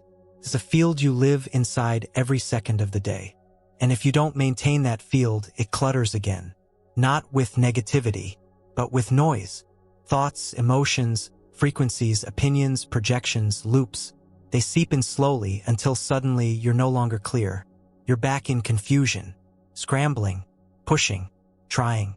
Not because you did something wrong, but because you stopped cleaning the signal. Let's change that. First, understand this. Your energy is not just something you raise. It's something you protect. You are exposed to hundreds, even thousands of frequencies each day. Some direct, some ambient, some residual. Every time you open your phone, scroll online, enter a space, engage with a conversation, your field responds. That response isn't always conscious, but it's always happening. So your job isn't to isolate or hide. It's to create a daily rhythm that brings you back to center. Let's build it. Step 1. Morning field calibration, 5 to 10 minutes. Before you touch your phone, speak to anyone, or check anything external, calibrate. Not with to-do lists, not with affirmations, with tuning. Sit, close your eyes, place one hand on your heart, the other on your gut. Ask, what am I broadcasting right now? Don't fix it, just notice. Then ask, what would I like to broadcast today? Now breathe as if that signal is already activated. Feel it build in your chest. Send it through your limbs. Anchor it in your body. Say, this is my field today. This is my dominant signal. That's your broadcast. Set it before the world sets it for you. Step 2. Midday signal check, 2 to 3 minutes. Set an alarm. Post it. A calendar ping. Ask, what am I syncing with right now? If it's reactive, chaotic, or external, pause. Inhale. Hold. Exhale slowly. Then speak your original broadcast from the morning. You're not recharging. You're remembering. This brings you back to coherence. And from coherence, manifestation sharpens. Step 3. Field shielding before entering external spaces. Every space you walk into, digital or physical, carries a dominant frequency. Before you enter it, do this. Say, I carry my own field. I do not sync unless I choose. Picture a thin, clear membrane around you. Not a wall. A filter. It lets you observe without absorbing. And it lets others feel your signal without you leaking into theirs. This alone will change how rooms respond to you. Because most people are unconsciously broadcasting confusion. When you arrive with clarity, reality reorganizes around you. Step 4. Energetic rinse at night. This isn't about unwinding. It's about clearing static before sleep. Sit or lie still. Ask, where did I give my energy today? Who did you sync with out of guilt? Where did your field get disrupted? What thoughts did you obsess over that weren't yours? Now say, I call all of me back. I release what isn't mine. Breathe out slowly. This is energetic sovereignty. You're reclaiming your signal before your subconscious codes it deeper during sleep. Step 5. Weekly field flush, 15 to 20 minutes. Choose one day per week. Ask, what emotions are repeating that don't belong to me? What timelines am I chasing that don't fit anymore? What identities have I outgrown but still rehearse? Write the answers. Then burn, tear, delete. Whatever symbolizes release for you. This is not journaling. This is frequency maintenance. You're keeping your manifestation field clean, neutral, potent. Let's be clear. These practices are not routines. They're rituals of coherence. Each one brings you back to signal purity, not by force but by intention. And from that purity, desire becomes magnetic. Reality becomes responsive. Manifestation becomes predictable. You stop hoping. You stop efforting. You start directing. Because when your field is clean, the quantum doesn't hesitate. It reflects instantly. Next, we'll introduce one of the most overlooked manifestation tools. Journaling not from the now, but from the version of you already living the timeline you're calling in. It's time to script across realities. You've now built a daily ritual to keep your field clean. You've learned to tune, shield, rinse, and flush your frequency. But now you're ready to do something far more advanced. You're going to start coding timelines with language. Not by recording what's happening, but by writing from what's already real in the quantum. This isn't journaling. This is quantum programming. Let's make it precise. First, understand the flaw in how most people journal. They use the page as an emotional dumping ground. They write only from their current identity. They try to manifest by scripting what they hope will happen. This doesn't work. Why? Because you're affirming lack. You're rehearsing problems. You're etching old stories deeper into your nervous system. Your journal becomes a mirror of your past, not a portal to your future. Let's flip that. Quantum journaling is different. You are not writing from the version of you who wants the thing. You are writing from the version of you who already has it. This means you don't describe desire. You document memory. You write like it's real because in the quantum it is. There is a version of you already living that timeline. Your job is to anchor their perspective and pull it into your current field. Here's how to start. 1. Choose the timeline. Ask, what timeline am I coding right now? Not a goal, not a vague dream, a full identity shift. For example, I run a 7-figure conscious brand. I'm in a relationship that expands and stabilizes me. I move through the world as a magnetic, grounded leader. That's your anchor. Write it at the top of your page. 2. Assume the identity now. Before writing a single word, shift your state. Ask, how would this version of me sit right now? How do they breathe? What do they believe about today? Step into that body. Step into that nervous system. Now begin. 3. Write a memory from the future. Instead of scripting what you want, write what has already happened in that timeline. Use past tense. Example, yesterday I was on a podcast that reached 200K people. The host couldn't stop saying how refreshing my energy felt. I used to feel nervous speaking, but now it's just who I am. I felt grounded, clear, and electric. My inbox has been blowing up with aligned invitations ever since. This isn't fiction. It's field programming. You're encoding the emotion, language, and experience into your signal, and the field receives it as a broadcast. 4. End with an anchoring phrase. Seal every entry with a phrase that locks it in. Examples, this is my now. I don't chase it. I recall it. This memory lives in my field. It's done. I'm just catching up in time. These phrases collapse the gap between desire and embodiment.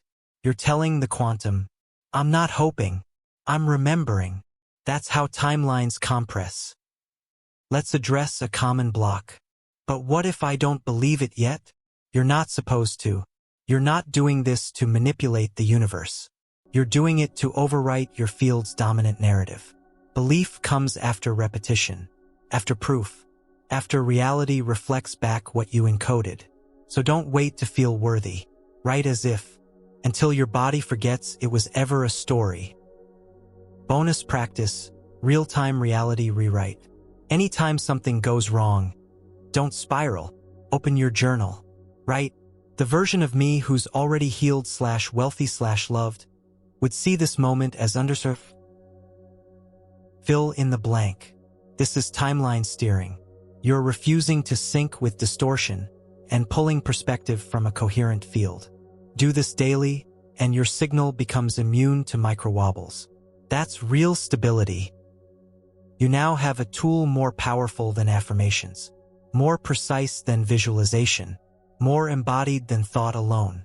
Quantum journaling is not about hoping. It's about remembering. It's about aligning your frequency with your future until the field has no choice but to mirror it.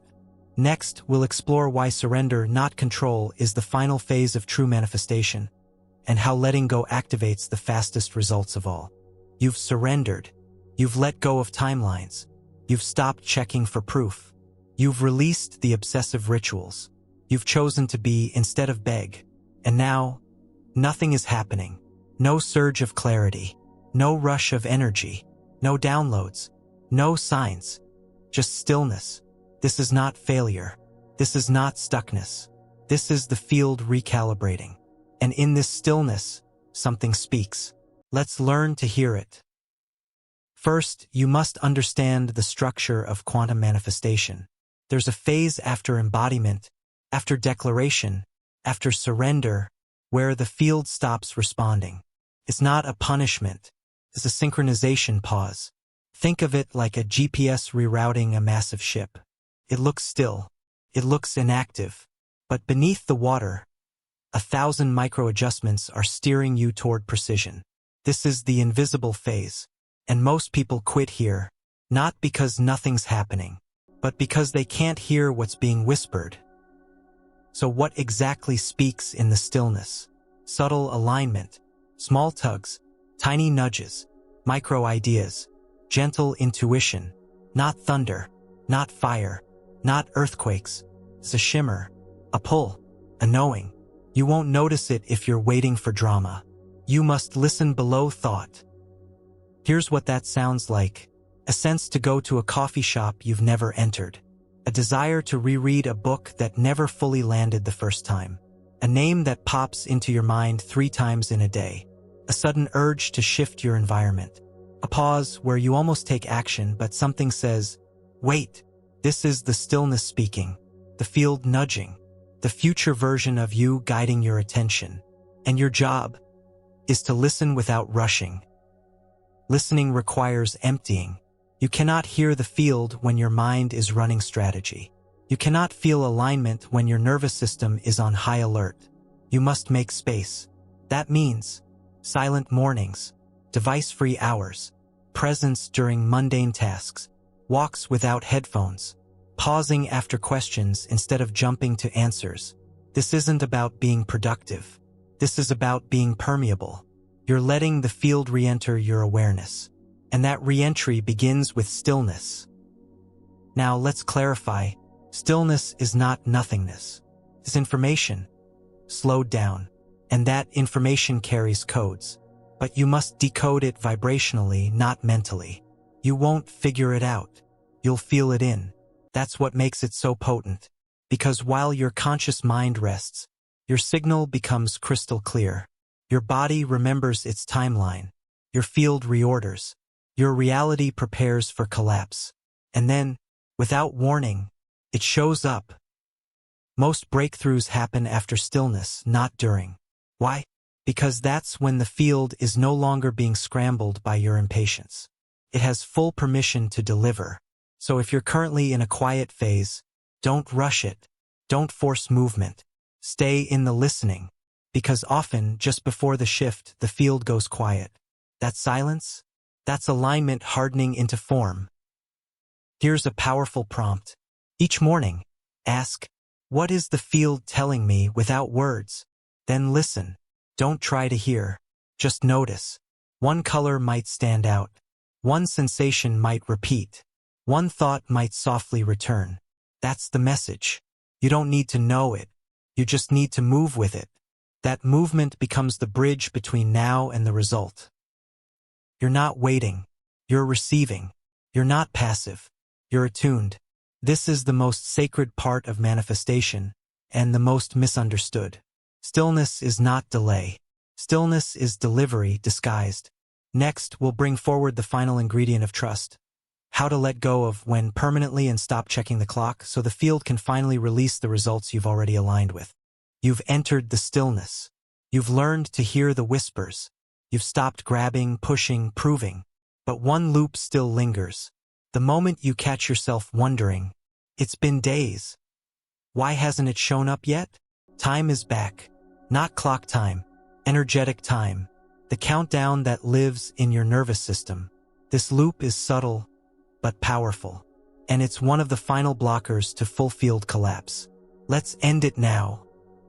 First, let's name the truth. Manifestation that's watched too closely gets shy.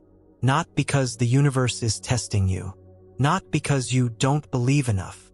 But because energetic need wrapped in a timestamp sends a scrambled signal. The field reads, I don't trust my signal unless the result comes fast. So it delays the result not to punish, but to protect your development. Because you're not just collapsing outcomes.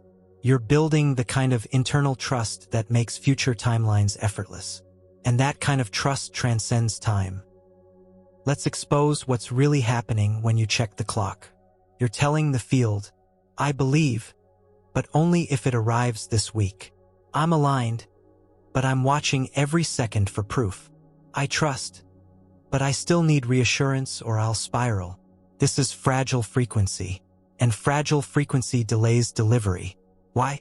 Because the field reflects your dominant vibration, not your temporary alignment. And if impatience keeps winning the moment, the quantum holds back the outcome until you stop oscillating. So what's the solution? You must rewire your relationship with time. Not escape it, not ignore it, but rewrite what time means inside your field. Let's do it. Step 1. Drop the countdown. You must stop measuring how long it's been. Not as a mental trick, as an energetic decision. Say this to your field. I no longer track the delay. I only track my alignment. Then follow through. No calendar notes. No mental tallies. No side glances at the clock. Time isn't your enemy, but counting it turns it into resistance. Step 2. Anchor into identity, not outcome. Ask, who do I become by holding this signal? Then answer it fully. That's your reward. Not the thing. Not the moment it appears. The version of you who no longer bends under the illusion of delay. That's the collapse. That's the quantum gain. Everything else is bonus. Step 3. Install the trust loop. Instead of looping, when will it happen? What if it's not working? Should I do something more? Install this. I trust the silence. I trust the signal. I trust the timeline I can't yet see. Make this your loop. Let it repeat until time becomes irrelevant. Because when time loses power over your mood, the field speeds up. Let's go even deeper. Time distortion is a sign of field instability. That means, when you feel like time is crawling, your signal is slipping. When you feel like time is racing, your signal is rising. Why? Because when you're fully present, truly tuned, time collapses. You forget to track. You forget to wait. You stop needing to know. And from that 0 point, the quantum responds. This is where results begin to appear suddenly. But they're not sudden. They're just free from the grasp of time. So let's embed a final upgrade. Say this aloud. The moment I stop needing it is the moment it's free to arrive. Let that truth settle. It's not a tactic. It's a recalibration. One that ends the cycle of urgency and births the timeline already aligned with your still, patient power. Next, we'll explore what happens inside your field when the past, present, and future begin to unify, and how that fusion collapses your reality into a single point of now. You've stopped watching the clock. You've anchored in trust. You've detached from when. And now, something deeper begins to shift. Not in the field, but in you. Your memories feel different. Your vision feels more vivid. You're responding to life like you're already there. This isn't imagination. It's not coping. It's not pretending. This is your inner timeline collapse. And it changes everything. Here's what that phrase means. You're no longer toggling between past pain, present action, future desire. You're starting to operate from a unified identity. One where your past no longer defines your limits. Present holds your full power. Future is already informing your now. This isn't metaphor. This is a real shift in your energetic composition. And the quantum field registers it immediately. Let's unpack how this works. Every version of you, past, present, future, exists now. Each one vibrates at a unique frequency. Each one holds a slightly different field. Each one pulls in different timelines. But until now, your awareness kept switching tracks. You'd remember pain from 5 years ago, then try to visualize abundance 3 years ahead, then act from a nervous system trained by both. This created timeline fracture. The field didn't know which version of you to respond to, so it stayed neutral. Nothing happened. Now that ends.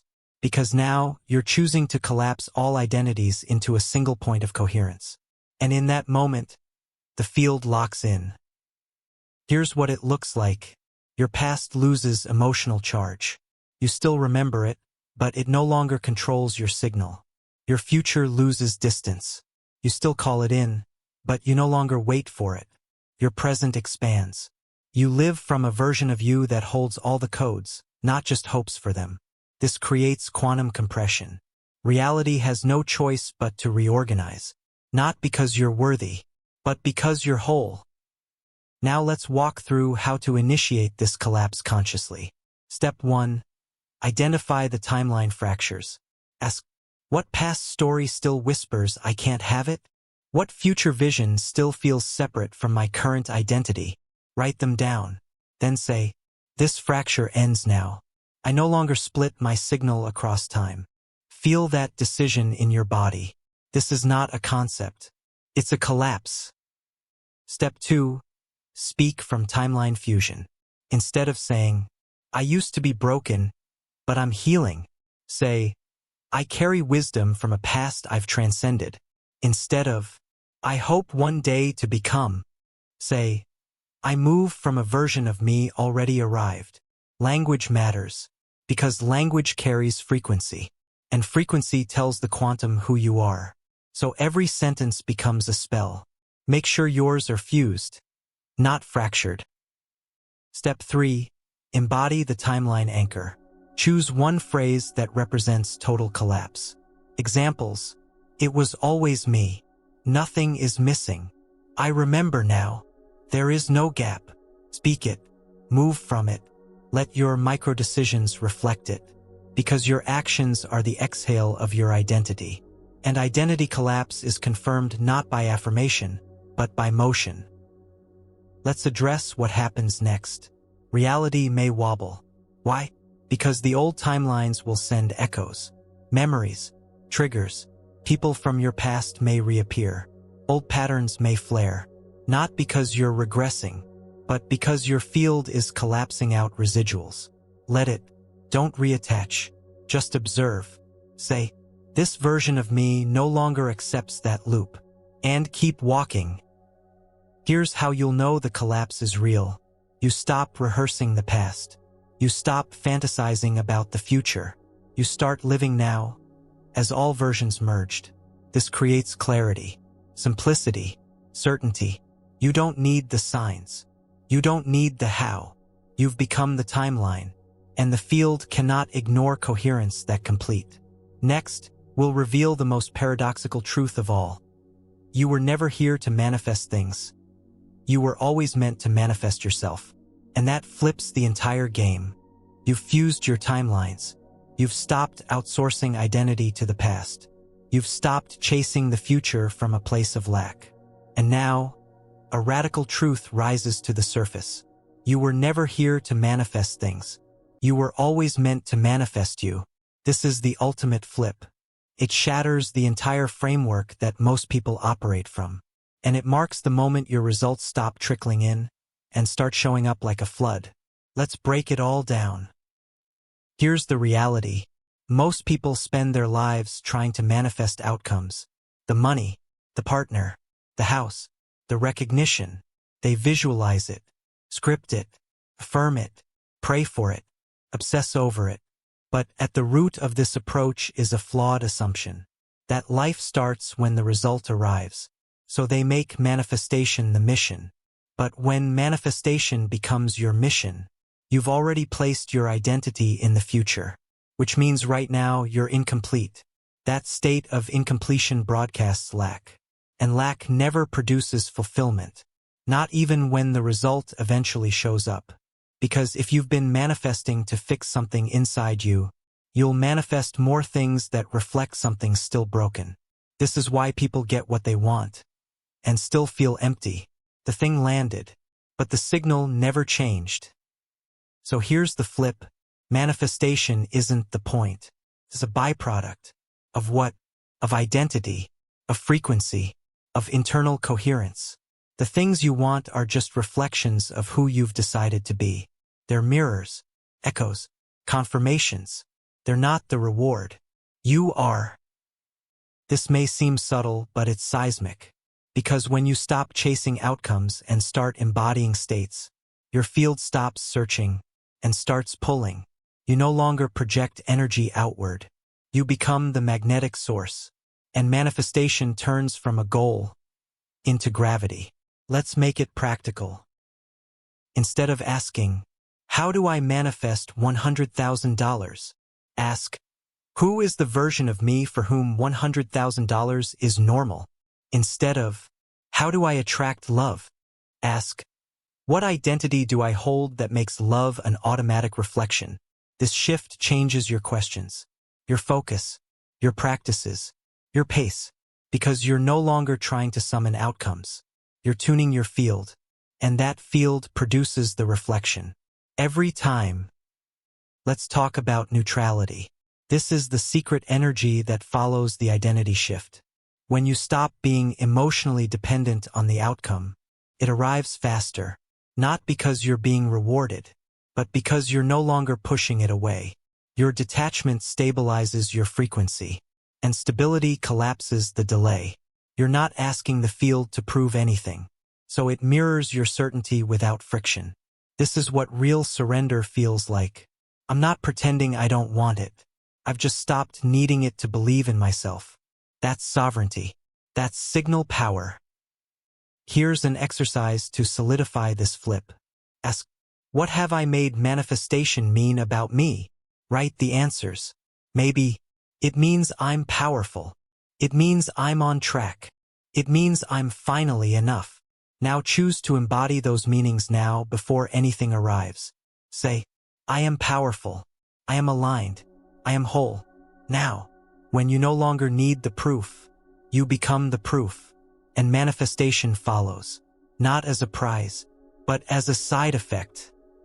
Here's a phrase to carry into this new paradigm. The things are catching up to who I already am. Repeat that when impatience creeps in. You're not waiting, you're calibrating. You're syncing your field to your identity so reality can snap to it without resistance. That's what changes everything.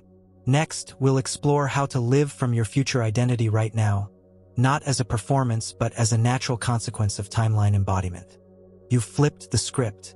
You're no longer chasing things to feel like someone. You're becoming someone, and letting the things arrive as a match. Now it's time to take the most powerful step yet. Live as the future you today. Not to fake it, not to impress the field, not to trick the universe, but because it's who you actually are. And every time you act from that version, you collapse time between desire and arrival. Let's make this real. Most people get caught in a loop. I'll feel confident when I'm successful.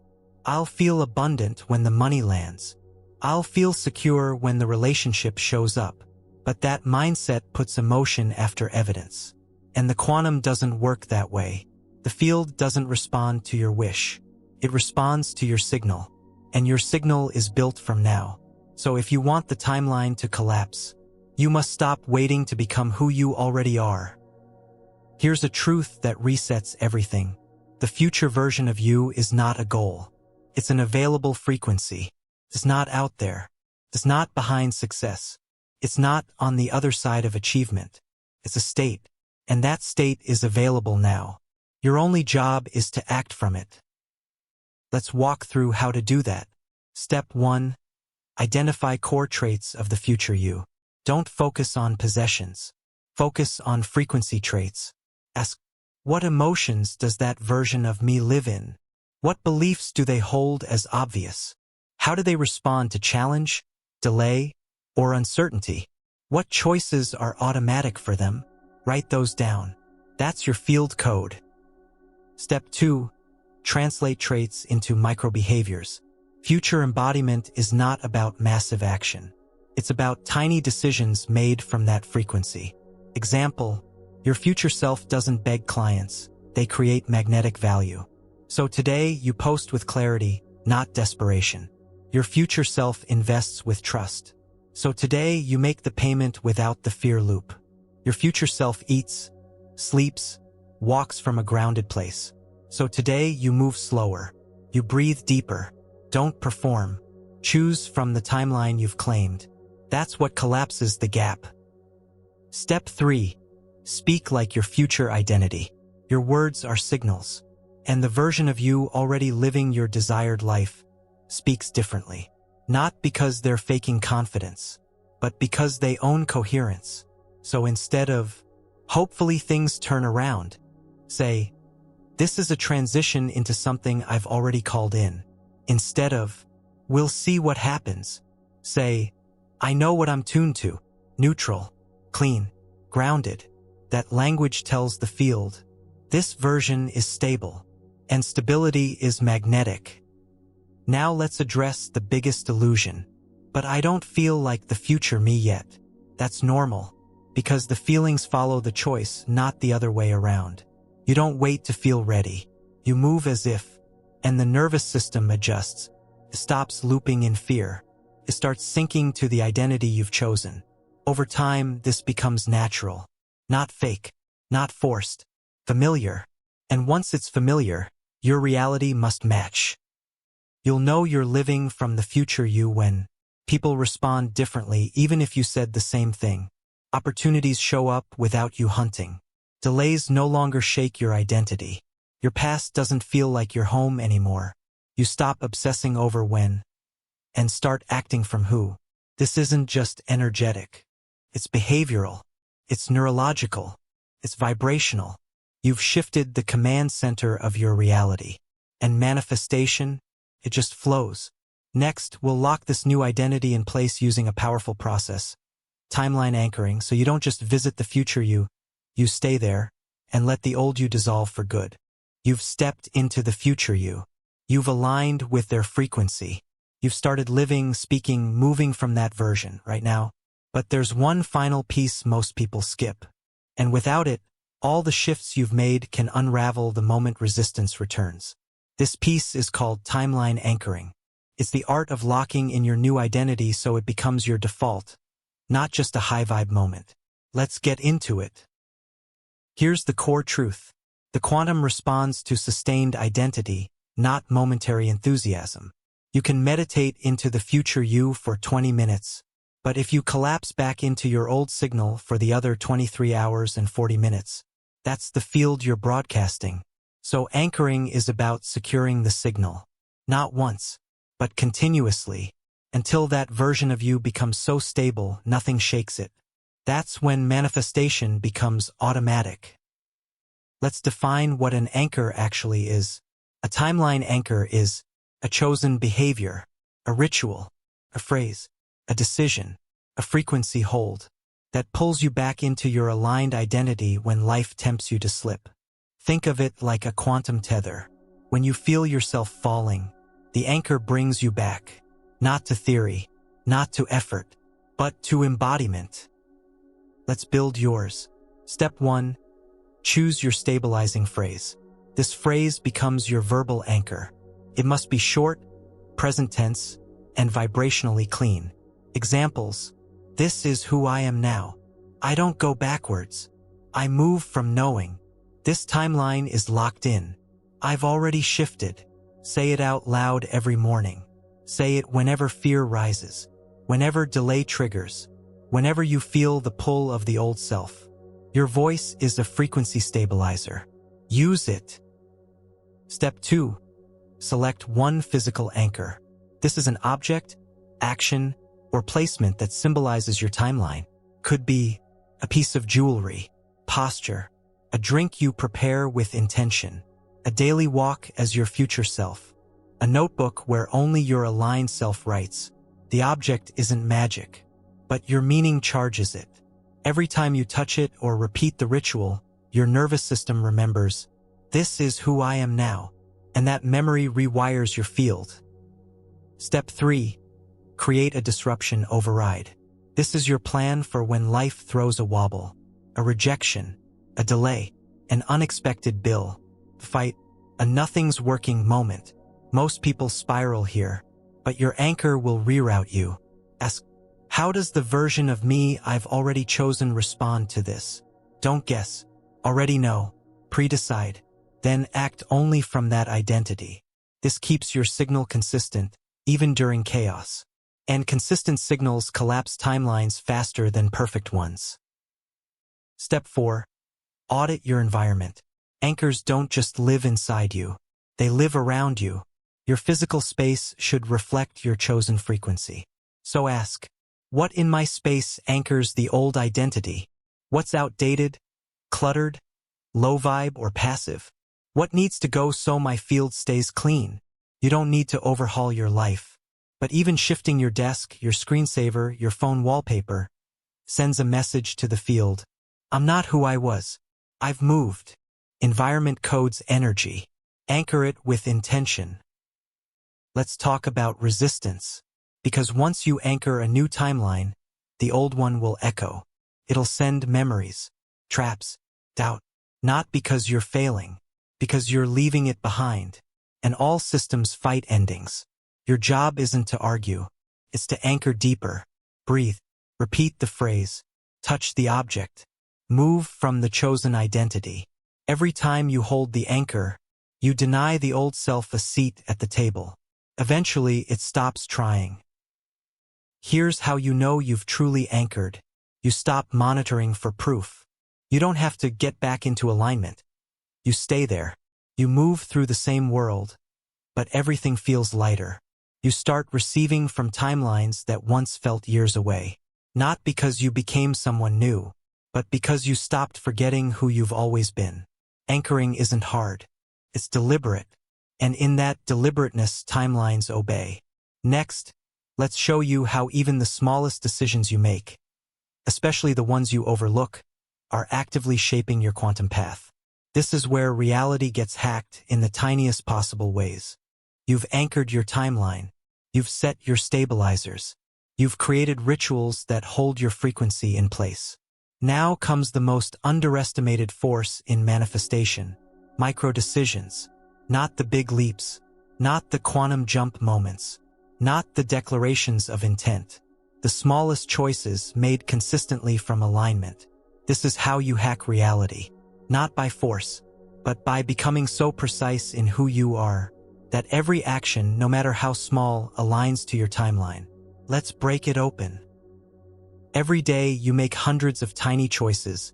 What to eat, when to get up, what thought to believe, what tone to use in a message, whether to speak or stay silent, what tab to open next. Each of these choices sends a frequency pulse into the field. Each one either confirms your new identity or reactivates the old one. There is no neutral. There is only signal confirmation. And when your micro-decisions align with your chosen self, the quantum field responds with astonishing speed. Let's start building this mastery. Step 1. Awareness before action. Before every choice, pause for a second. Ask, which version of me is about to make this decision? This isn't paralysis. It's power. You stop operating from unconscious loops. and you start operating from timeline intelligence. You interrupt default. That interruption alone is a hack. Step 2. Design your default choices. Make a list. When I feel triggered, when I feel discouraged, when nothing is happening, when I wake up tired, now recode each blank, not with willpower, with frequency integrity. Example, instead of, when I feel discouraged, I scroll for an hour. Say, when I feel discouraged, I reconnect to my signal. You've just hacked your field. One choice, one thread, a different ripple. Step 3. Micro-upgrade the mundane. Every ordinary moment is a portal. Ask, what would the future me drink this morning? How would they walk into this room? How do they sit when they're emailing? What would they say when rescheduling a call? You're not pretending. You're installing. Every micro-upgrade stabilizes the macro identity. And eventually, the future you becomes so embodied, it's weird to even imagine being anyone else. Step 4. Track your alignment gaps. At night, ask, where did I choose from fear, habit, or the old self today? Don't judge, just observe. Then ask, what would alignment have chosen? This retroactive awareness codes your brain to self-correct faster the next day. You don't need to be perfect. You just need to notice. And that noticing becomes a compass. Let's address something important. Micro-decisions don't always look spiritual. Sometimes alignment means canceling the extra project, saying no when it feels safer to say yes, going to bed early, asking for support, changing your tone mid-text, shutting your laptop and walking away. These aren't big moves, but they shift entire fields, because each one whispers to the universe, I'm not who I used to be, and the universe listens.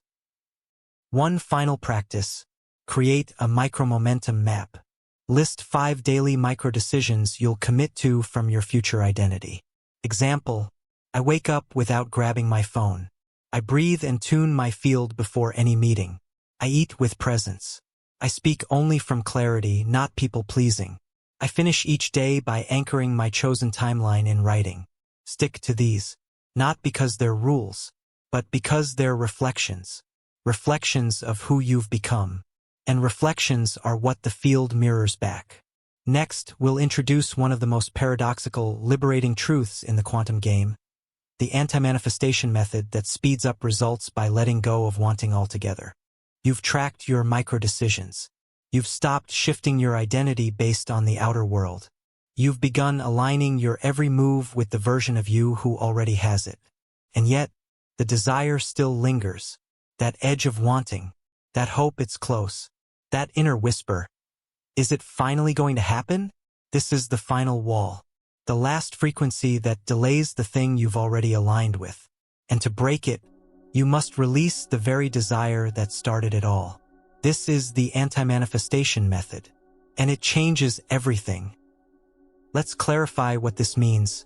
True manifesting begins when you no longer need to manifest.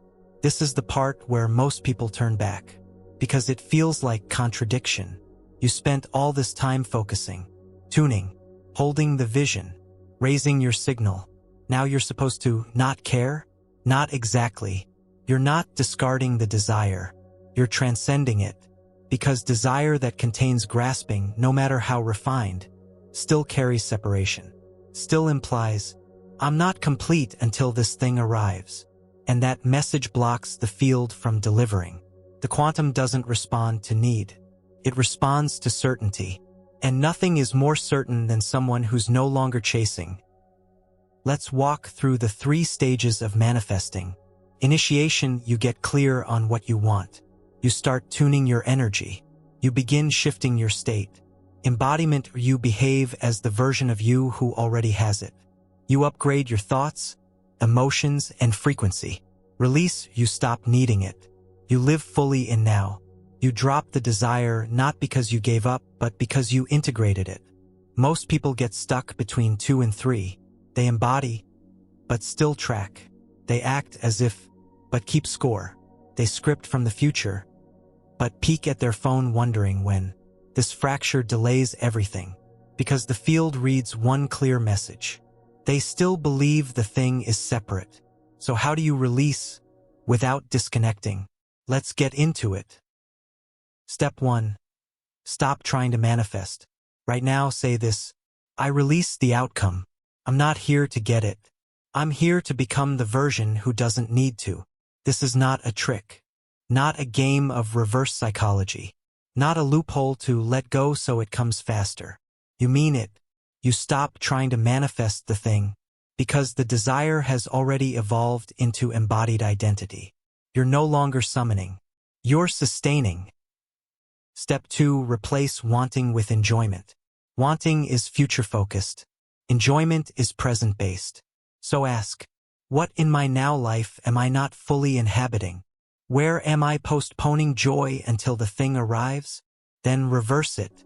Find the pleasure already available, the movement already resonant, the conversation, taste, walk, breath already abundant. You're not pretending to be happy. You're remembering what's already here. This presence becomes your field's most honest broadcast, and it speaks louder than need ever could. Step 3. Release the fantasy loop. Fantasy is not the same as vision. Fantasy is attachment to one exact version of how it should look. It's rigid, fragile, specific. And when the universe brings something even better, you miss it, because your inner eye was glued to a fantasy. So say, I release the form. Surprise me. This opens the field. It multiplies delivery options. It activates new timelines. It removes the bottleneck of your control. Now the quantum can breathe, and when it breathes, it moves. Step 4. Refuse to wait. This is where most people unconsciously halt their own momentum. They shift their habits. They change their speech. They align their thoughts. But emotionally, they're still waiting. This looks like, when I get that job, I'll relax. When the money hits, I'll travel. When they call, I'll feel chosen. Waiting is energetic paralysis. It freezes the field. So here's the method. Act like it's already done. Not because you're faking it, but because the version of you who already received doesn't wait. They create, they relax, they move forward, without needing proof. This is the anti-method. It's not about doing more. It's about releasing the very loop that kept your power tied to the future. And from that release, everything speeds up. Not by magic, but by field coherence. You've stopped telling the quantum, please give it to me. Now your signal says, I'm whole, I'm ready, I'm aligned. And it's inevitable. That's the voice the universe listens to. Next, we unlock the most essential core of this entire journey. Your self-worth. Not as a concept, but as the true strength behind your manifestation signal. You've stopped trying to manifest. You've dropped the need. You've chosen enjoyment. You've released the fantasy. Now it's time to lock in the core frequency that shapes everything the field reflects back. That core? Self-worth. Not ego. Not affirmation. Not surface confidence. We're talking about your internal signal of enoughness. Because no matter what tools you use, if you don't feel worthy of receiving, your field won't let it through. Let's get honest. Here's the unseen loop in most people's field. I'm manifesting abundance, but deep down, I still feel like I have to prove I deserve it. I'm calling in love, but underneath, I'm afraid they'll leave the moment I'm seen fully. I'm visualizing success, but within, I don't know if I'm really the kind of person who has this. These fractures don't scream. They whisper, and the field hears every word. Your outer results will never override your inner signal. And the signal is always tied to one thing. What do you believe you're worth? Let's define worth not philosophically, but energetically.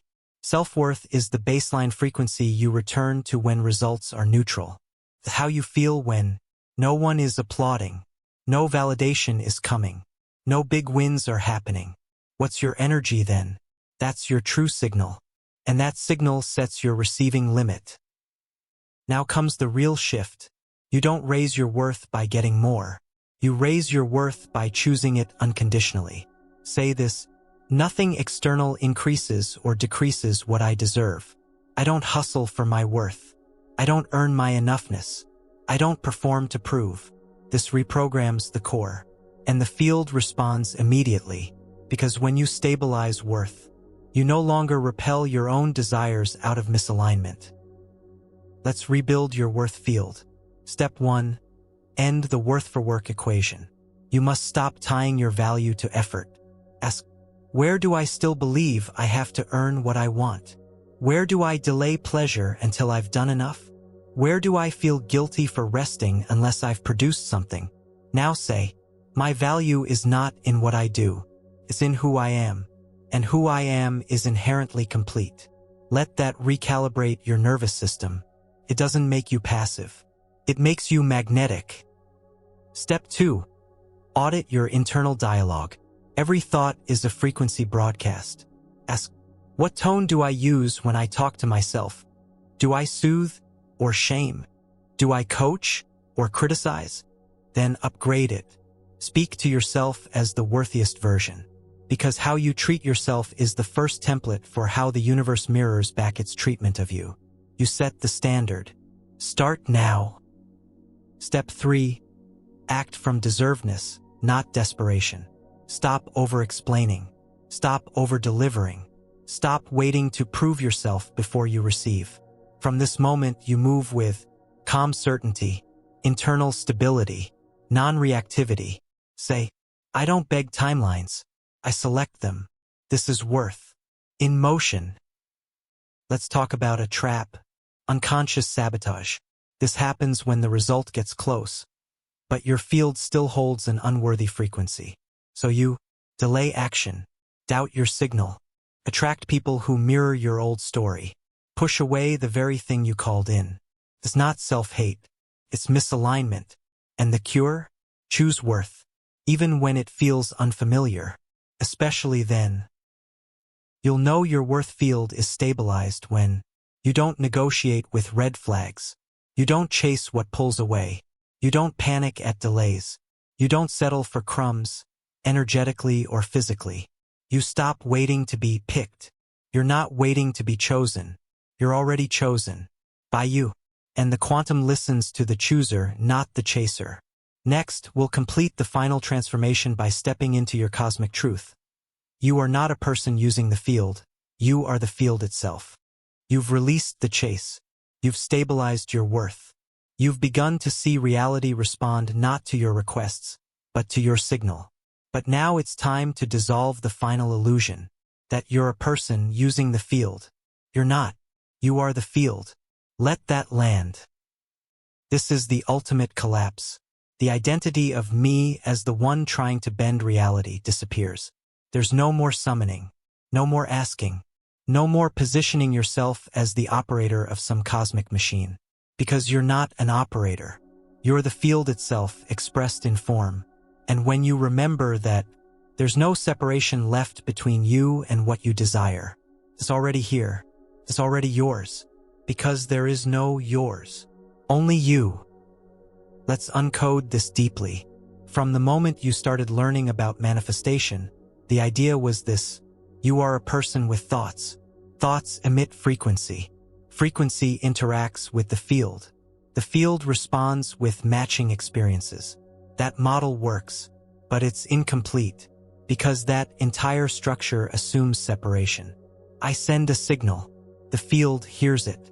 A result comes back. But here's what's real. There is no distance, no gap, no delay, no response mechanism, because you are the quantum field. Not metaphorically, energetically, structurally, literally. Every atom in your body is quantum energy. Every thought, intention, breath, word, it's not affecting the field.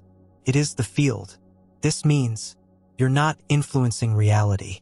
You're broadcasting it as you. Here's what this changes. No more technique addiction. No more energy gymnastics. No more trying to raise your vibration to get things. You realize there is no need to manifest. There is only coherence to remember. Once you become aware that you're the source, everything else becomes simple, because the source doesn't ask. It expresses, and that expression is reality. Let's practice this shift. Step 1. End all mental distance. This means no more thoughts like, how do I align to that thing? How do I attract that life? How do I become that person? Instead, that thing is already a version of me. That life is one of my available expressions. That person is an angle of the same source I am. Say this now. I'm not stepping into alignment. I am the alignment. Let it override your entire sense of self. Step 2. Stop personalizing manifestation. Here's the paradox. When you stop making manifestation about your life, it begins to accelerate. Why? Because ego wants proof, but the field wants flow. So now you remove the personal agenda. You stop obsessing over timing, numbers, accolades. Instead, you say, let the most coherent, graceful, powerful version of this field express through me now. You stop managing outcomes, and outcomes start managing themselves. This is liberation. Step 3. Use your body as field awareness. Stop seeing your body as the thing inside the field. Your body is the localized field, so you treat it accordingly. Every breath is a tuning fork. Every movement carries signal. Every posture emits quantum direction. You're no longer doing practices. You are the practice. Your presence itself becomes vibrational instruction to reality. Not with effort, with being. Here's how you know you've made the leap. You no longer ask the field for permission. You no longer get shocked when things manifest. You no longer require rituals to feel safe. You feel like the entire universe is behind your eyes. Because it is. You're not a seeker anymore. You're a remembering. You've stopped knocking on the door of reality and realized you were the room all along. Next, we expand this new identity outward. How do you, as the field, affect others? How do your manifestations uplift not just your life, but shift the world around you in real time? You've collapsed the self. You've realized you're not inside the field, you are it. You've stopped chasing outcomes because you've become the source of them. So now the question shifts. What happens when your frequency upgrades the world? Because once personal manifestation is embodied, the next level always appears, and that level is collective shift. Most people never reach this point because they get stuck in personal desire loops. The dream car, the soulmate, the money freedom, the healed body, and all of those are beautiful, but they're not the peak. They're the foundation, because once you're stabilized in your identity as the field, you begin to manifest on behalf of the whole, not from sacrifice, from scale. Let's ask the real question. What does the field want to become through me? That affects more than just me. This is when your manifestations start shifting. Not how do I get paid, but how does my overflow impact others with elegance? Not how do I heal myself, but how does my embodied wholeness ripple healing into rooms I walk into? Not how do I find love, but how does the love I stabilize make safety more available to everyone I meet?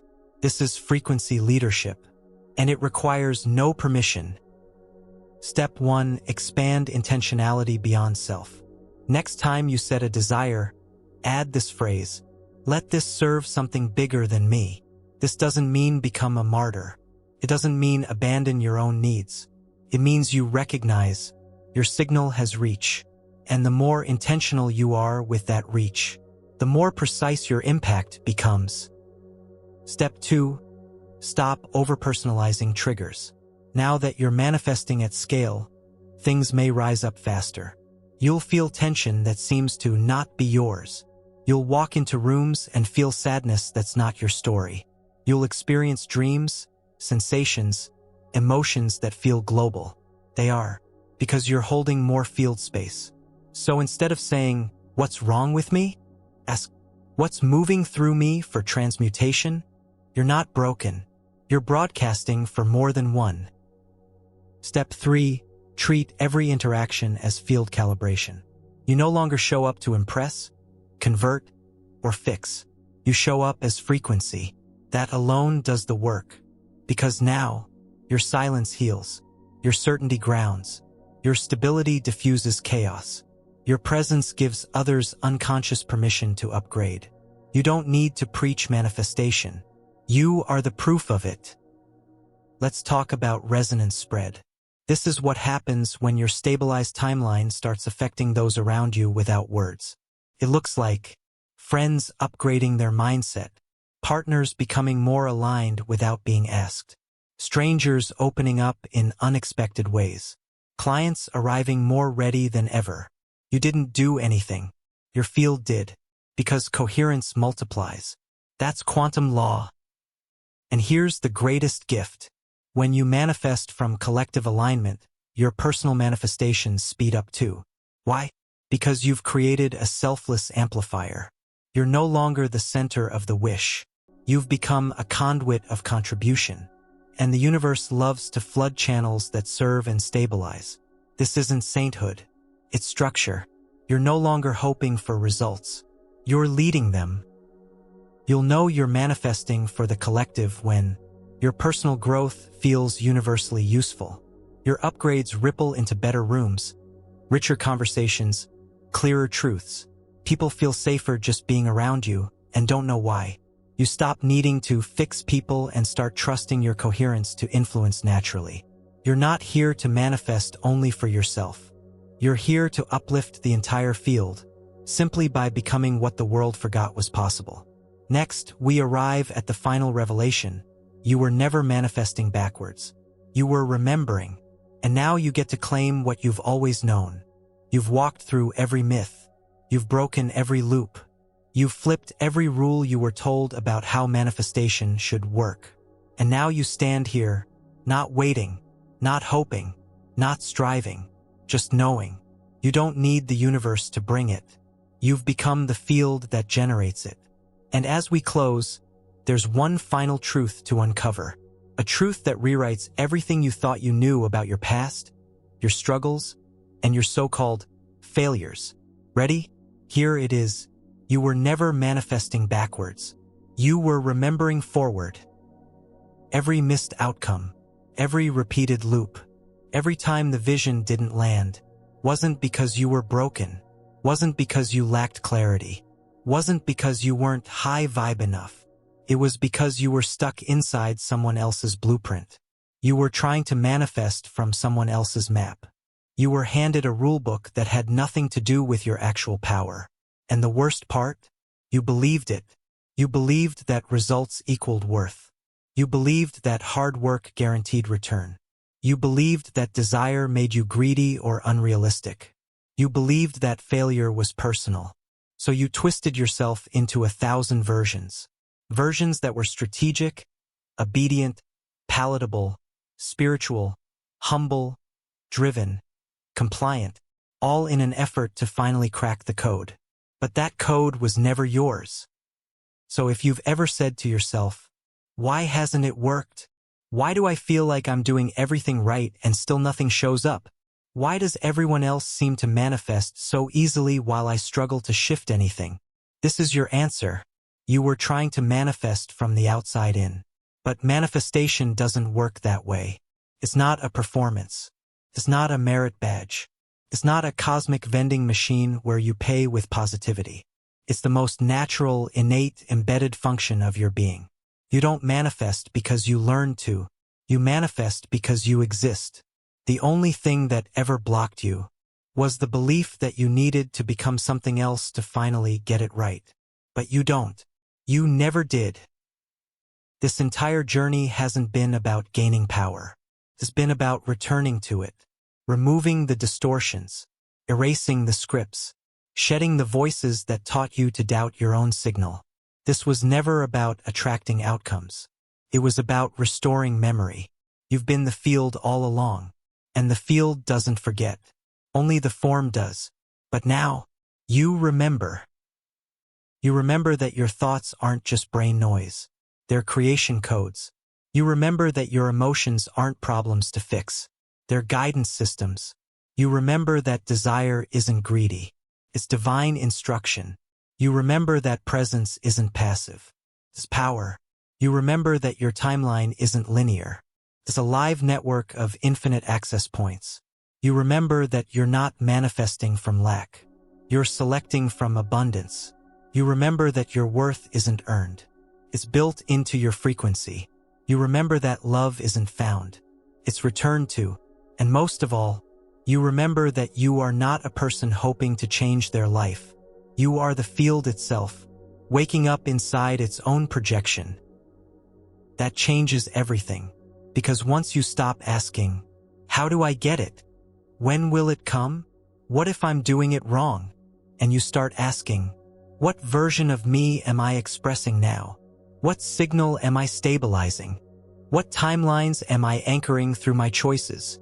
You step out of manifesting and into creating, effortlessly, consistently, quantum accurate. So now let's leave the old story behind for good. The one that said, you have to hustle harder. You have to prove you're worthy. You have to get it right or it won't work. You have to wait until it shows up to feel peace. No more. Say this with me fully, consciously, unapologetically. I am not broken. I was not behind. I was never failing. I was remembering. And now, I remember fully. Let this truth replace every dusty affirmation you once recited out of fear. Let it override every habit of delay and every subconscious loop that said, you're not ready. Because you are. You are the evidence. You are the result. You are the reality you were waiting for. So where do you go from here? You don't go anywhere. You decide from here. You decide which version of you continues. You decide what stays.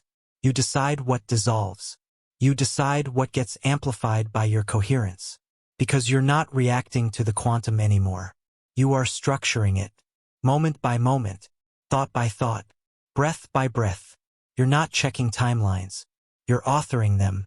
Not with desperation, but with presence. Let's solidify one last truth. You were never manifesting backwards. You were moving through the illusion of backwardness, so you could remember your multidimensional self. The version that holds identity before outcome. The version that calibrates signal before strategy. The version that trusts alignment more than hustle. The version that collapses time not by effort but by being. And now, that version isn't a future self. It's who you are, right now.